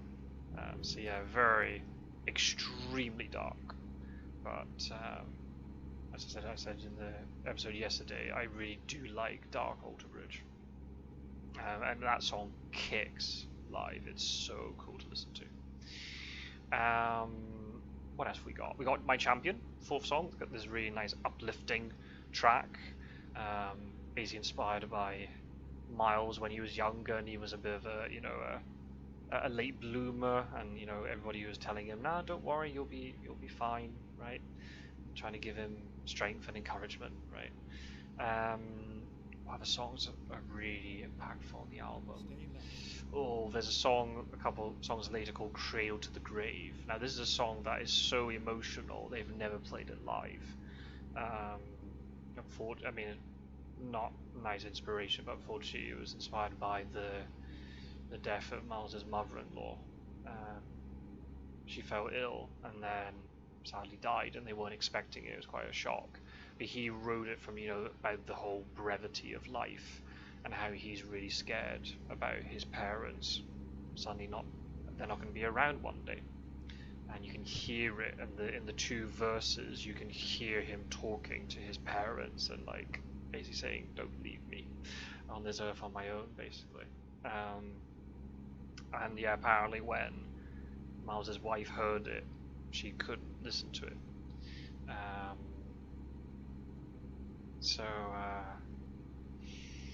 Yeah, if they haven't played it live, even though there is a music video for it, but it's just they've taken like live footage of other songs and they just stitched them together and got the studio audio playing in the background. That's it. So yeah, but again, amazing song, and the guitar solo is just gorgeous to listen to. Really, really cool, and just a really thought-provoking song as well. This Side of Fate I spoke about, just class. Like I think it's over 6 minutes, and it takes you on a journey. It really captures that energy they had on Fortress with songs like Fortress and Cry of Achilles. They really went all out on this. This is probably one of their most progressive albums. They really took that energy from Fortress and kept going with it.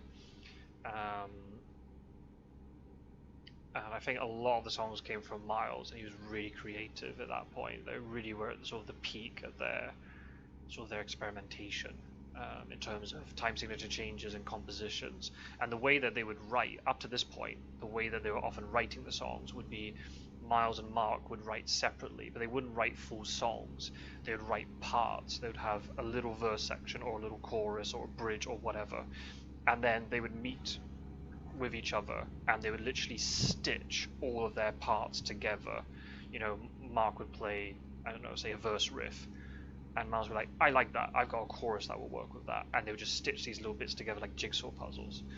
And that's what then really, I think, allows them to have, you know, so many of these time signature changes and stuff with Fortress and The Last Hero. I was also going to say too, because the lyrical theme in terms of Last Hero and all this sort of thing came very quickly for Miles, because they were just being, you know, blasted and bombarded with just so much political like noise during the election that a lot of the lyrical themes came very quickly. So because of that, Miles had more time to write more guitar solos, and this is why I love this album a lot. It's just because it's the best album in terms of hearing Miles's guitar skill.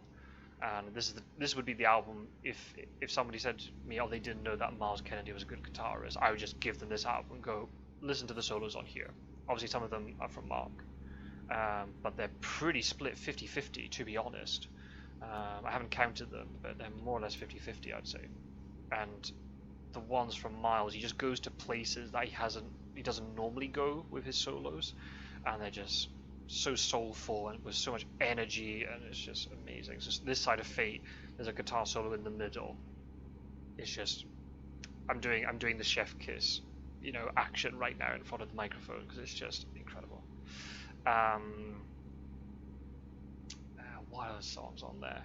Crows on a Wire, really similar to Addicted to Pain and Isolation, just a little bit shorter, but hits you like really, really hard. Fast riff, aggressive guitars, really like thunderous, you know, thunderous, is that even a word? Like thundering bass and drums. It's amazing. And then you've got at the end, you know, The Last Hero, which again, you know, let's say we guys call it the album closer, so then we ignore the bonus song, but the bonus song is very good, by the way. But Last Hero is the album closer, just puts a, almost like Fortress did, like just a perfect end to the album. Long, it's over 6 minutes, I think it's close to 7 minutes long. Again, really long guitar solo from Miles, really long guitar solo from Mark at the end. Heavy time signature changes, really impactful lyricism. You hear the frustration and the emotion in the lyric, where Miles is like crying out for a hero for humanity. And just I was listening to it earlier today, and just when Mark's guitar solo kicks in at the end, just pay attention to Miles's vocal line. He just holds this note forever, and it bleeds into the guitar solo, and it's just, oh, amazing, amazing stuff. So, and yeah, I think, you know, the lyricism is just amazing as always. I just think you can maybe cut a couple of the songs from here. I mean, weirdly, I actually prefer the bonus track, which is called, well, on the album it's called Last of Our Kind, but it should actually be called Symphony and Agony. They made a mistake with the title. I guess Last of Our Kind might have been the working title. Anyway, I prefer that one to some of the other songs on the album. That's just me. But I think if you listen to every song individually, they will all be very impactful, and you can see the quality. It's just, there's just a lot. When it's like 14 songs and they're just so high energy, there's not a lot of space for it just to breathe and just to get your breath back. And then, you know, even with AB3 that is still very long, you have something like Wonderful Life, which is, you know, calmer, breathe again, words darker than their wings. It's just on and on and on and on and on. So when you listen to them all individually, no problem. Just as a whole album, it's a lot to listen to. But really, just do pay attention to the longer songs. There's just so much, you know, creativity in that one. And there's also the first album cycle that I managed to see them live. I didn't get to see them on the Fortress tour because they sold out in Glasgow and I was busy with uni and stuff. I made damn sure that on the Last Hero tour I saw them twice, if I remember rightly. Yeah, that makes sense. Once in Glasgow, then once in Edinburgh. Yeah. And it was just an amazing feeling to see them live. It was awesome. So then skip forward a few years and we have Walk the Sky, which was released in 2019. Different, very different. I think The Last Hero definitely, in terms of the writing process, had tired them out, trying to capture that energy. You know, they're trying to capture that lightning in the bottle. They don't want to overthink these songs. But at the same time, the songs on The Last Hero, some of them are so complex in terms of the time signature changes and goodness what else. So Walk the Sky, different. They, especially also too, I haven't explained this, but the members of Alter Bridge are really busy outside of Alter Bridge. Miles has his commitment playing with Slash and the Conspirators, and he also has a solo album, which I'll talk about another day. Tremonti has his own Tremonti project, which is mostly about even heavier music than Alter Bridge, sort of the speed metal, thrash metal that he was really into as a teenager. And Flip, I think, does some musical projects too. The bassist Brian is actually an estate agent in his downtime, so yeah, they're all very busy. So when it came to Walk the Sky, they didn't have time to get into the room together and piece songs together, so they actually wrote almost full demos. Miles and Mark more or less contributed half of the songs, but they were pretty much like, not finished, but they were fully formed when they went into pre-production, and then all they had to do was just, the other members of the band would come along and, you know, sprinkle some gold dust over it and make it, you know, Alter Bridge, if that makes sense. The funny thing though was when the producer, and they've had the same producer for all of the albums apart from One Day Remains, his name's Elvis, that's his nickname, Michael Basquet. When he listened to the songs that Mark and Miles had contributed, he couldn't work out who had contributed what. Just because they've been playing together and songwriting together for so many albums, even though they have very different influences, the styles were starting to mix together, but in a good way, obviously, not in a redundant way. But they couldn't tell, and Miles was like one of the for example, the first proper song on the album is called Wouldn't You Rather, with this really heavy riff. That was from Miles, that wasn't from Mark. So yeah, they were all contributing stuff to that.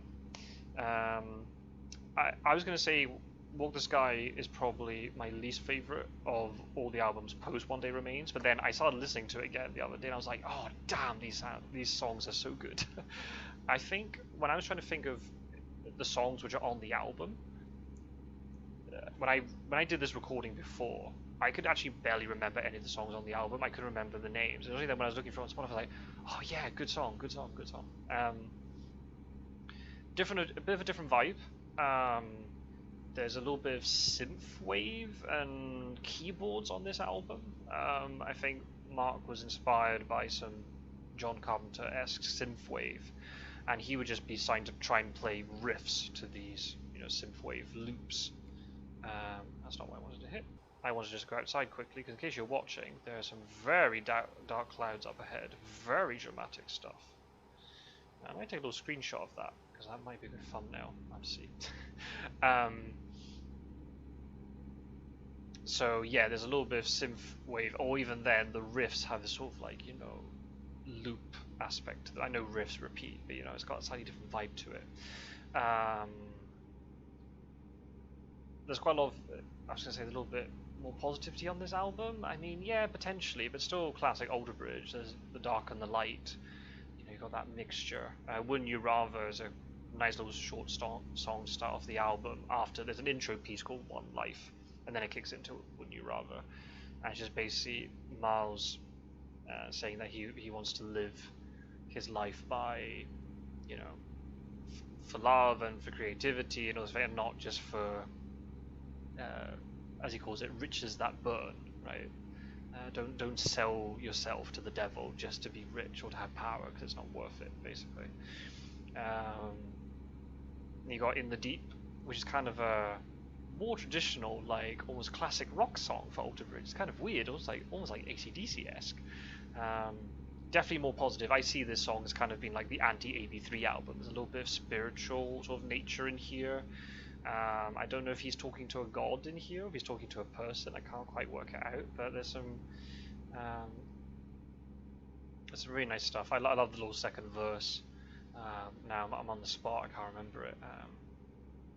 The second verse is, so alive, every rise and every fall brings me back to where I must go. And I always love that little sentiment of just like, you know, through all the sort of the little roller coaster of life, you discover it about yourself where you need to be. There's a song on there which is another kind of Cradle to the Grave, Blackbird in Loving Memory song called Godspeed, which I think was written, from Mark's friend, I think it was. It's a lovely song, and again, it's one of these where you hear it on its own, but just for me, it's not as memorable as the others, but obviously for the band it will mean a lot, obviously. The songs on this album are a little bit shorter, kind of ranging from the 3.5 minute mark to sort of the 4.5 minute mark. I think none of the songs, except one, which is at the end, all of them are below 5 minutes. So you haven't got the same long epics like you did on Fortress and The Last Hero. I mean, the last song, Dying Light, is the longest, but even then it's under 6 minutes. It's not, they haven't got the same length. They weren't being as progressive and experimental with the songwriting structure. But still, Dying Light, you can hear it and go, even it has a different sound to it. You can see, oh yeah, that's kind of like a hangover from, you know, Fortress and The Last Hero, in a good way. They wrote it fresh, but you can hear it took the sort of same inspiration. But it's a little bit different. It's got that with that synth keyboard vibe to it. Yeah, it's different. Bloody hell, we're like 2/3 of the way there already. Bloody hell, I need to talk faster. There's another song that Mark does with his lead singing duties, Forever Falling. There's the song Clear Horizon is really cool. That one's a little bit more progressive in terms of like, it doesn't have that traditional verse chorus structure. It's kind of a little bit all over the place in terms of lyrics, but you know, still catchy. There's a one towards the end called Walking on the Sky, which is where the album title got inspired from, and it's just about, you know, pushing yourself out of your comfort zone. And every time I listen to it, I imagine a tightrope walker literally walking across with the crowd. I know that he uses words in it saying like the crowd below and all this sort of thing. I don't know why every time there's a little bit right before the bridge where he says, losing balance where you can't let go. And every time I hear that and the way the riff kicks in afterwards, I just imagine every time the tightrope walker falling off. I don't know why. I've always got the image in my head. I'm always imagining it as a music video that they didn't create. I need to turn off here and rest. There's a song sort of midway through the album called Indoctrination, which is moody Alter Bridge, and you know I like moody Alter Bridge. It's all about cult personality and how people get, you know, manipulated into cult societies. It's again very dark, but Okay, let's find a new route. very cool. Can I park here? Nope. Have I fucked up? Probably. That wouldn't be a surprise. There's a song on that album called Take the Crown, and oh, bollocks. Oh, nope, I can park here. Nice. And when you hear it, again, spoiler alerts, when you hear it, it sounds like, I don't know, something about, you know, being invincible and, you know, striving to be the best and all this sort of thing, which it is. But the inspiration for that song came from a softball team in the Washington area that used to tear Miles's team to shreds every time they used to play a game, and they would win the league every single time. So yeah, you got to write about what you know. I wonder if anybody in that softball team knows that they are the inspiration of an Alter Bridge song. So I'm just going to go into the photo studio 1 second. I want to take a picture of this sunrise. It's beautiful.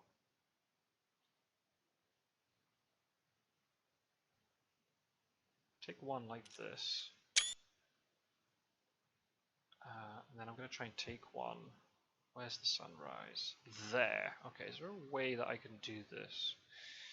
If I go maybe to the right hand side of the truck, well, I'll do it on the left hand side first. Oh yeah, with the sun right in front. Yeah, I like that.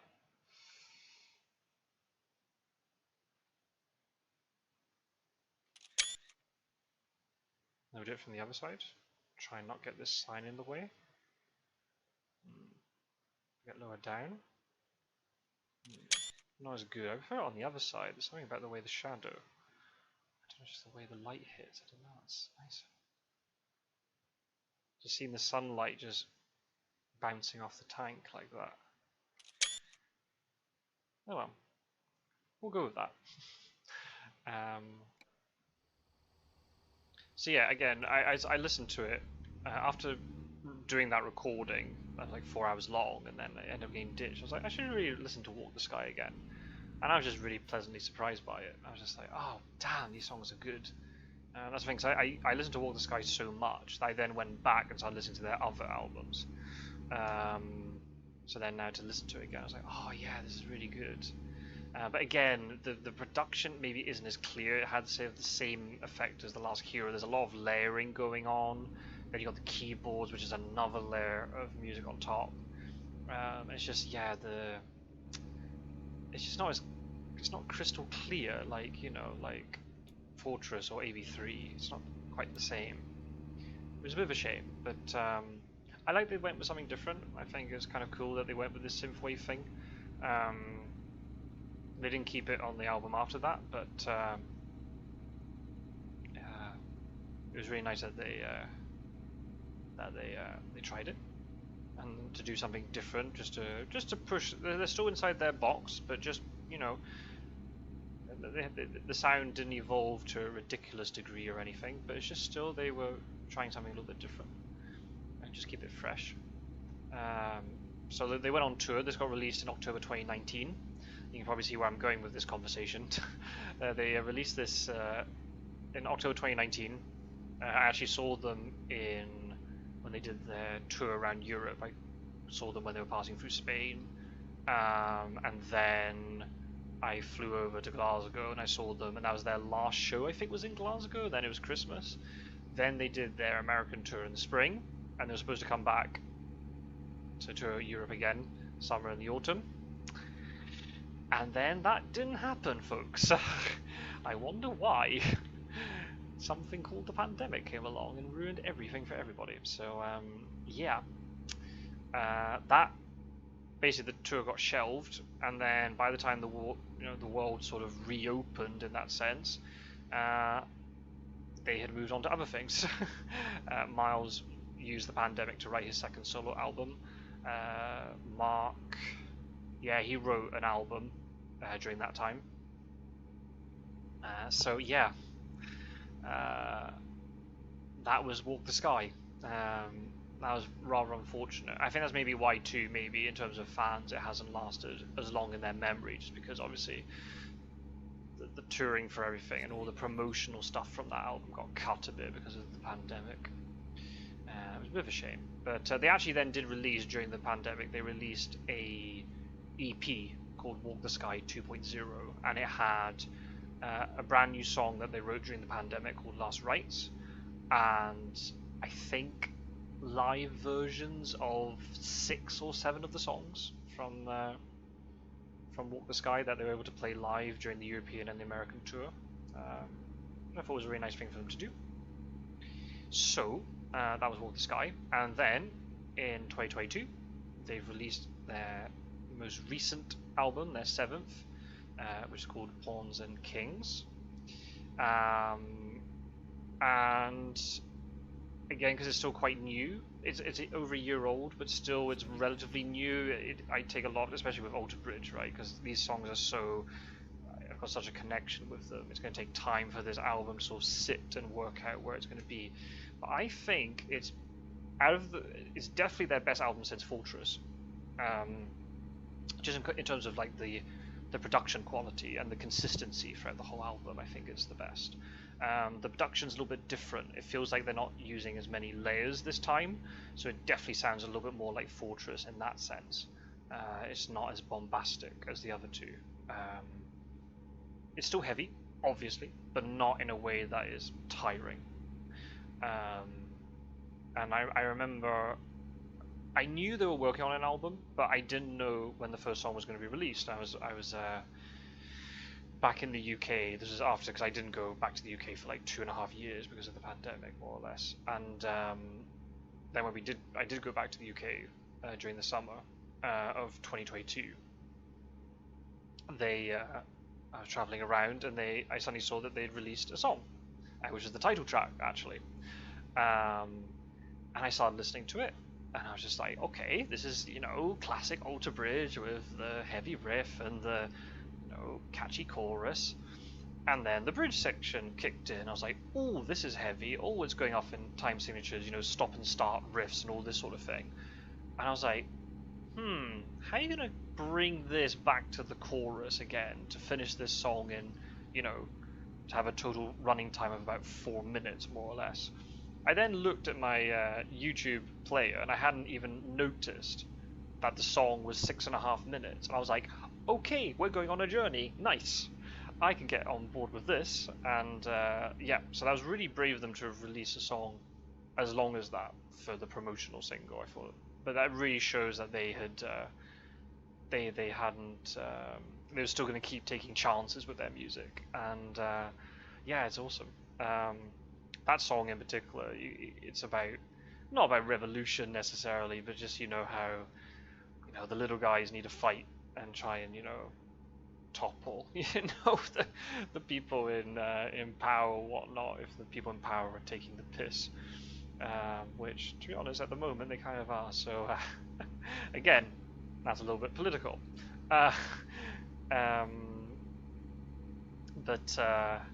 Yeah, just an awesome song. It's everything you love about Alter Bridge in one song again. They've just got this knack of just, every song has its own identity, but it all sounds very familiar to you. It's a really strange thing to explain. The first song on the album, This Is War. Oh, what a start to an album that is. It kicks off with just this choir of vocals. I don't know if it's a proper choir or it's just Miles with 1,000 harmonies, but good grief, that is just, before even the main riff kicks in, it's heavy. It's one of Mark's best guitar solos in that song too, in my opinion. It's amazing, really well done, that one. That song in particular, I listen to it a lot. It really gets me going.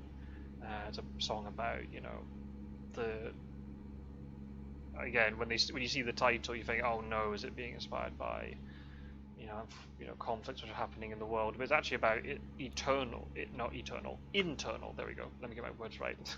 Internal war, the war that's inside your head. And I love some of the imagery in it. I think I need to turn off here. This is a bit confusing. I think I need to go towards Houston. Yeah, this sounds right.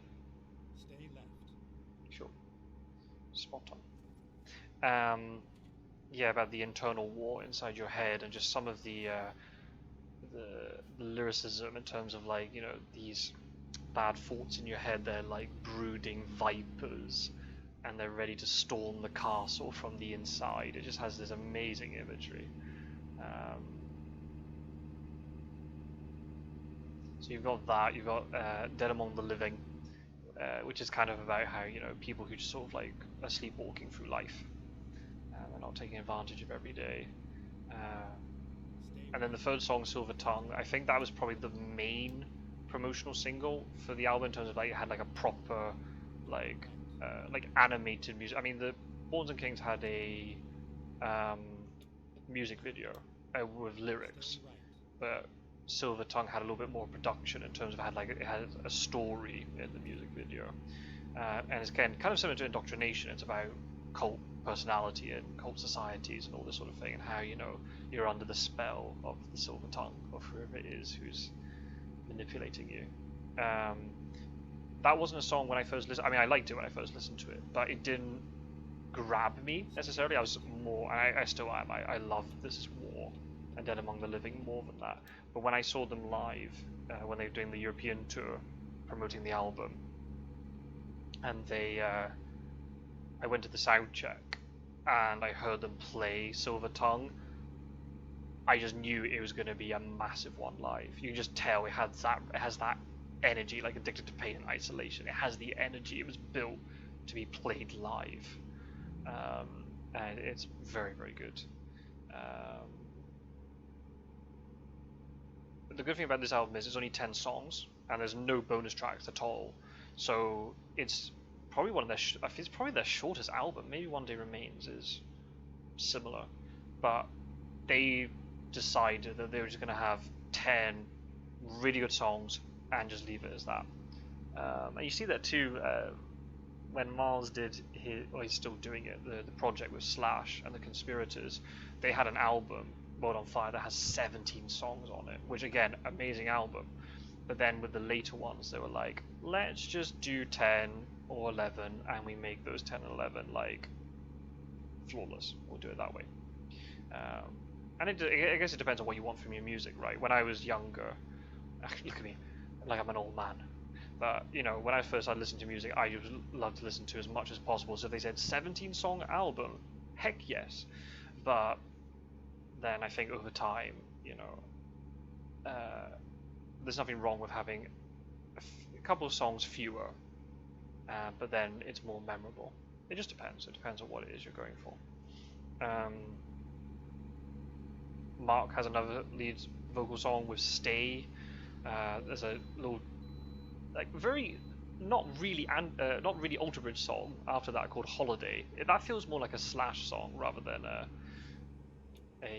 Alter Bridge song. But I can't remember if it said I had to bypass, so I had to pull in. I'm just going to pull in just to be safe. I was just thinking about Alter Bridge too much and I wasn't paying attention.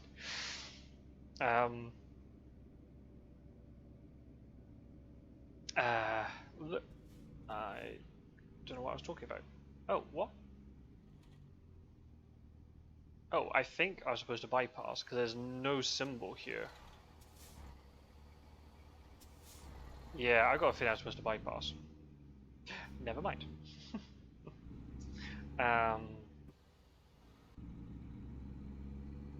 Never mind, eh?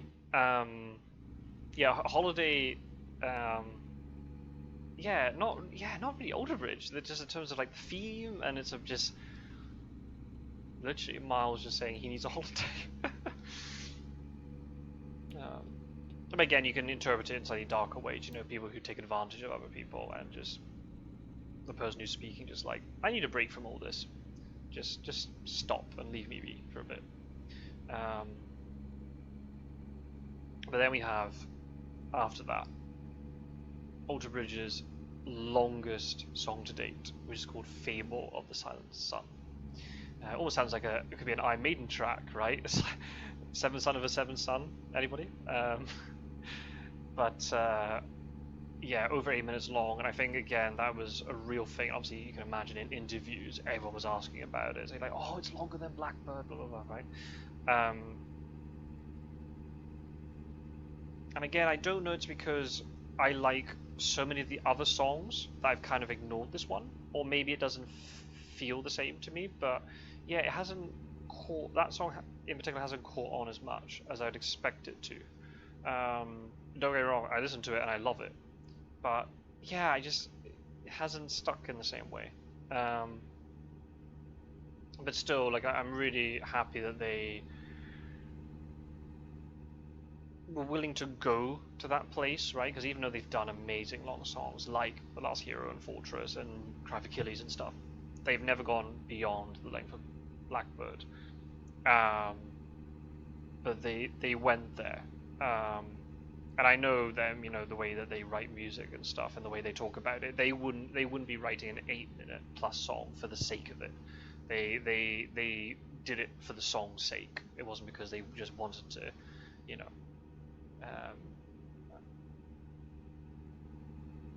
They didn't write it that way just to make it the longest song. It was just, if the song went in that direction. And again, there's a lot of, you know, especially in the bridge section, that's often where a lot of the magic happens for Alter Bridge. You know, stop and start, you know, riffing on the guitar, long guitar solos. It's just, you know, everything you've come to expect from their previous things. But actually, I've been drawn to some of the other songs. Honestly, the songs after it, Season of Promise, which is all about kind of how, you know, all the knowledge has been passed down through the generations, and, you know, we have to live in hope and all that sort of thing. Last Man Standing, I love it just for, you know, the message again about, kind of similar to Wouldn't You Rather. You know, it's all about, you know, a person is the last man standing, but the first to sell their soul. They were the one who, you know, sold their soul to the devil again, in order for power and for reputation. But then what have they thrown away in the process? And there's a moment in the bridge where it's really calm. They take it right down. Miles's vocals are really delicate, and then boom, this really, you know, turn the volume up to 11 for Miles's guitar solo. And again, it's not something that I would expect him to play. I don't know if he had time to actually plan that solo, if he really, you know, if he just improvised it on the spot. There's when it went off in quite a different direction from where that bridge section was initially going. And then you got Pawns and Kings at the end. And for me, they kind of overshadow Fable of the Silent Sun, which is kind of ridiculous given it's like 8 minutes long, but that's just how I feel about it. But then again, I might easily listen to it tomorrow and be like, oh no, I'm wrong, you know.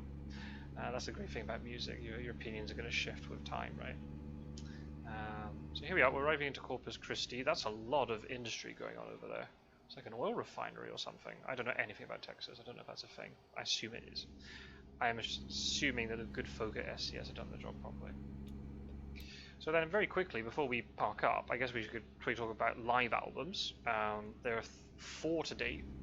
They released, and all of them have been filmed in Europe, which really kind of goes to show the thing I was talking about earlier, how, you know, Europe was really the homeland for Alter Bridge in terms of, you know, gaining that fan base at the beginning. They recorded one in Amsterdam during the Blackbird tour, and that's available on YouTube. You can watch it. They did one in Wembley, not Wembley Stadium, but Wembley Arena, which is next to Wembley Stadium in London. That's not confusing at all, but never mind.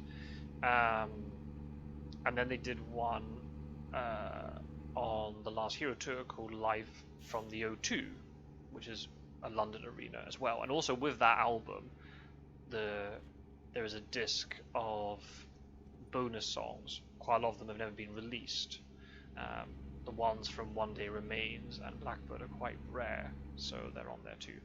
The O2 Arena is their biggest show to date. I don't know how many people can fit in the O2 Arena, but it's somewhere in the regions of 15 to 20,000, I think, I remember rightly. So yeah, London, they always play at that venue now, and they sell it out, no bother. They normally have other big bands going with them, but Waterbridge are the headliner. All amazing. I think maybe again because of the production quality and maybe something to do with the mixing or whatever, the one at the O2 Arena isn't as good, unfortunately, but it's fine. I find it hard to listen to Alter Bridge live. Something about watching them with the sound is just, you miss something. The one from Amsterdam's amazing. The one from Wembley too, because obviously there's a lot of stuff from AB3 on there. But unfortunately Miles was a bit sick when they recorded the Wembley one, so you can hear it in his voice. They actually recorded one in Milan during the Fortress tour. Now, for whatever reason, it never got released, and I'm gutted, because I would have loved to have heard those Fortress songs being played, potentially for the first time live. That would have been awesome to listen to.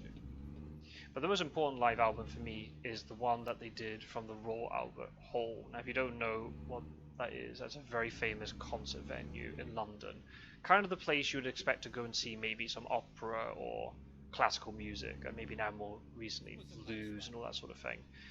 But Alter Bridge did a concert there with an orchestra, a 52-piece orchestra. It was actually when they did the O2 Arena show, which got recorded and released. The manager that night had an idea, oh, why don't we do something with an orchestra? And then almost a year to the day, they were back in London and they did 2 shows at the Royal Albert Hall with this orchestra. No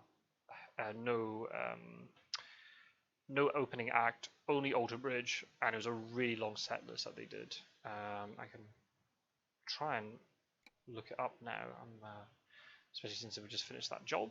So I'll show you where we are in the southern bit of Texas. Where is Alter Bridge on Spotify? There we go. And the name is not very original. It's live at the Royal Albert Hall featuring the Parallax Orchestra. Yeah, 2 hours. 2 hours long, that concert, and it was just them.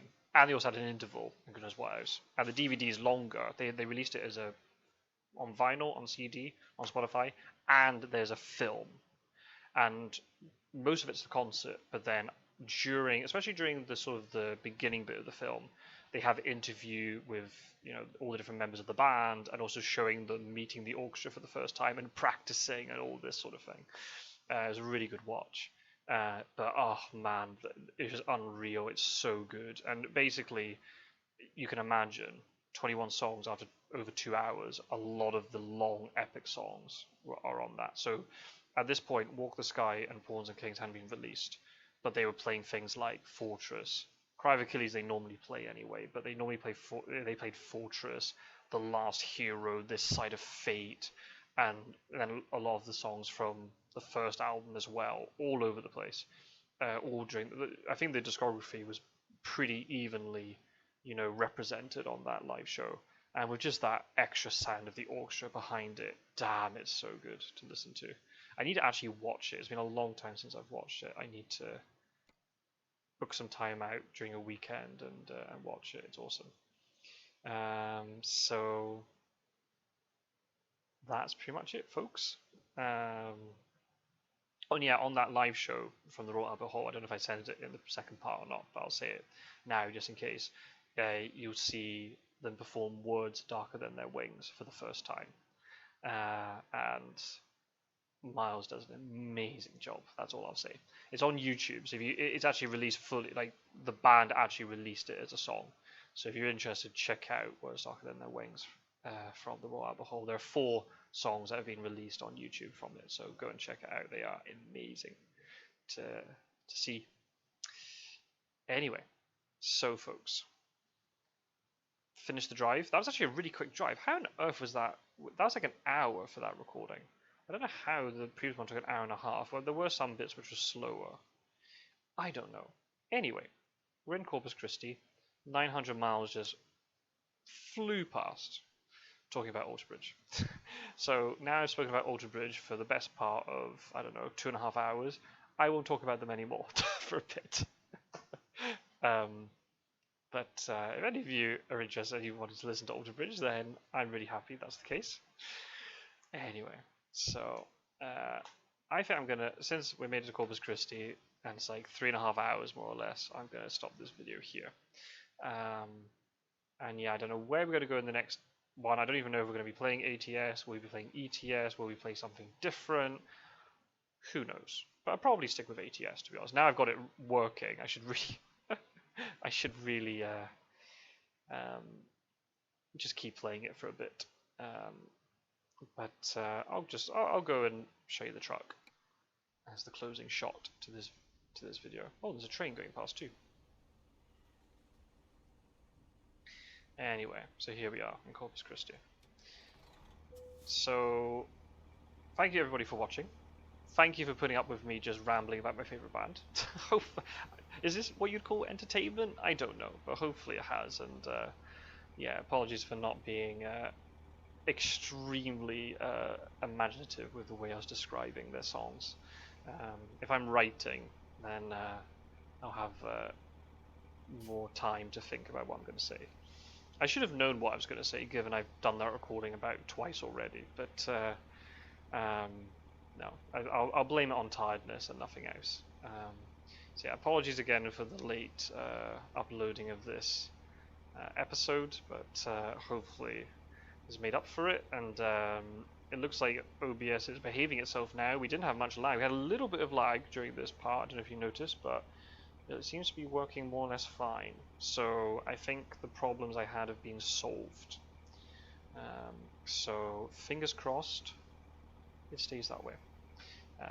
So yeah, so thank you very much for watching, and I will see you probably in about 3 weeks time, more or less. I'll record something at the end of the month for you all. I don't know what, well, I want to talk about Miles Kennedy's solo record. I definitely want to talk about that, but that won't take 2 hours, 3 hours. So obviously I'll be talking about general stuff about what's been happening with YouTube and real life and whatever, but if there's anything that you think I should talk about, then feel free to let me know in the comments below. I do want to do Desert Island Discs, but I don't know if I'm going to have time to devise the list in time. Not sure. Have to see. What I will have to do, if I do that, I should probably have like a pen and paper in front of me while I'm driving. I can look at notes, I can write down imaginative vocabulary to describe the songs and then have them here rather than me having to think it up on the spot. But yeah, if there's anything you want me to talk about, then feel free to let me know in the comments below. And feel free to leave a like if you enjoyed it, but obviously, as I said before, no pressure. See, I'm not, you'll notice I'm not advertising this really as an American Truck Simulator video. It's not in the title. When I upload the video, I do say that I'm playing ATS as the game, but it's I don't put it in the title because I don't want people to come here thinking this is like a let's showcase how good ATS is type video. No, it's just me chatting nonsense for 3 hours or so to keep you company. So yeah. But anyway, I hope you enjoyed the video, and I hope everything's well with you all.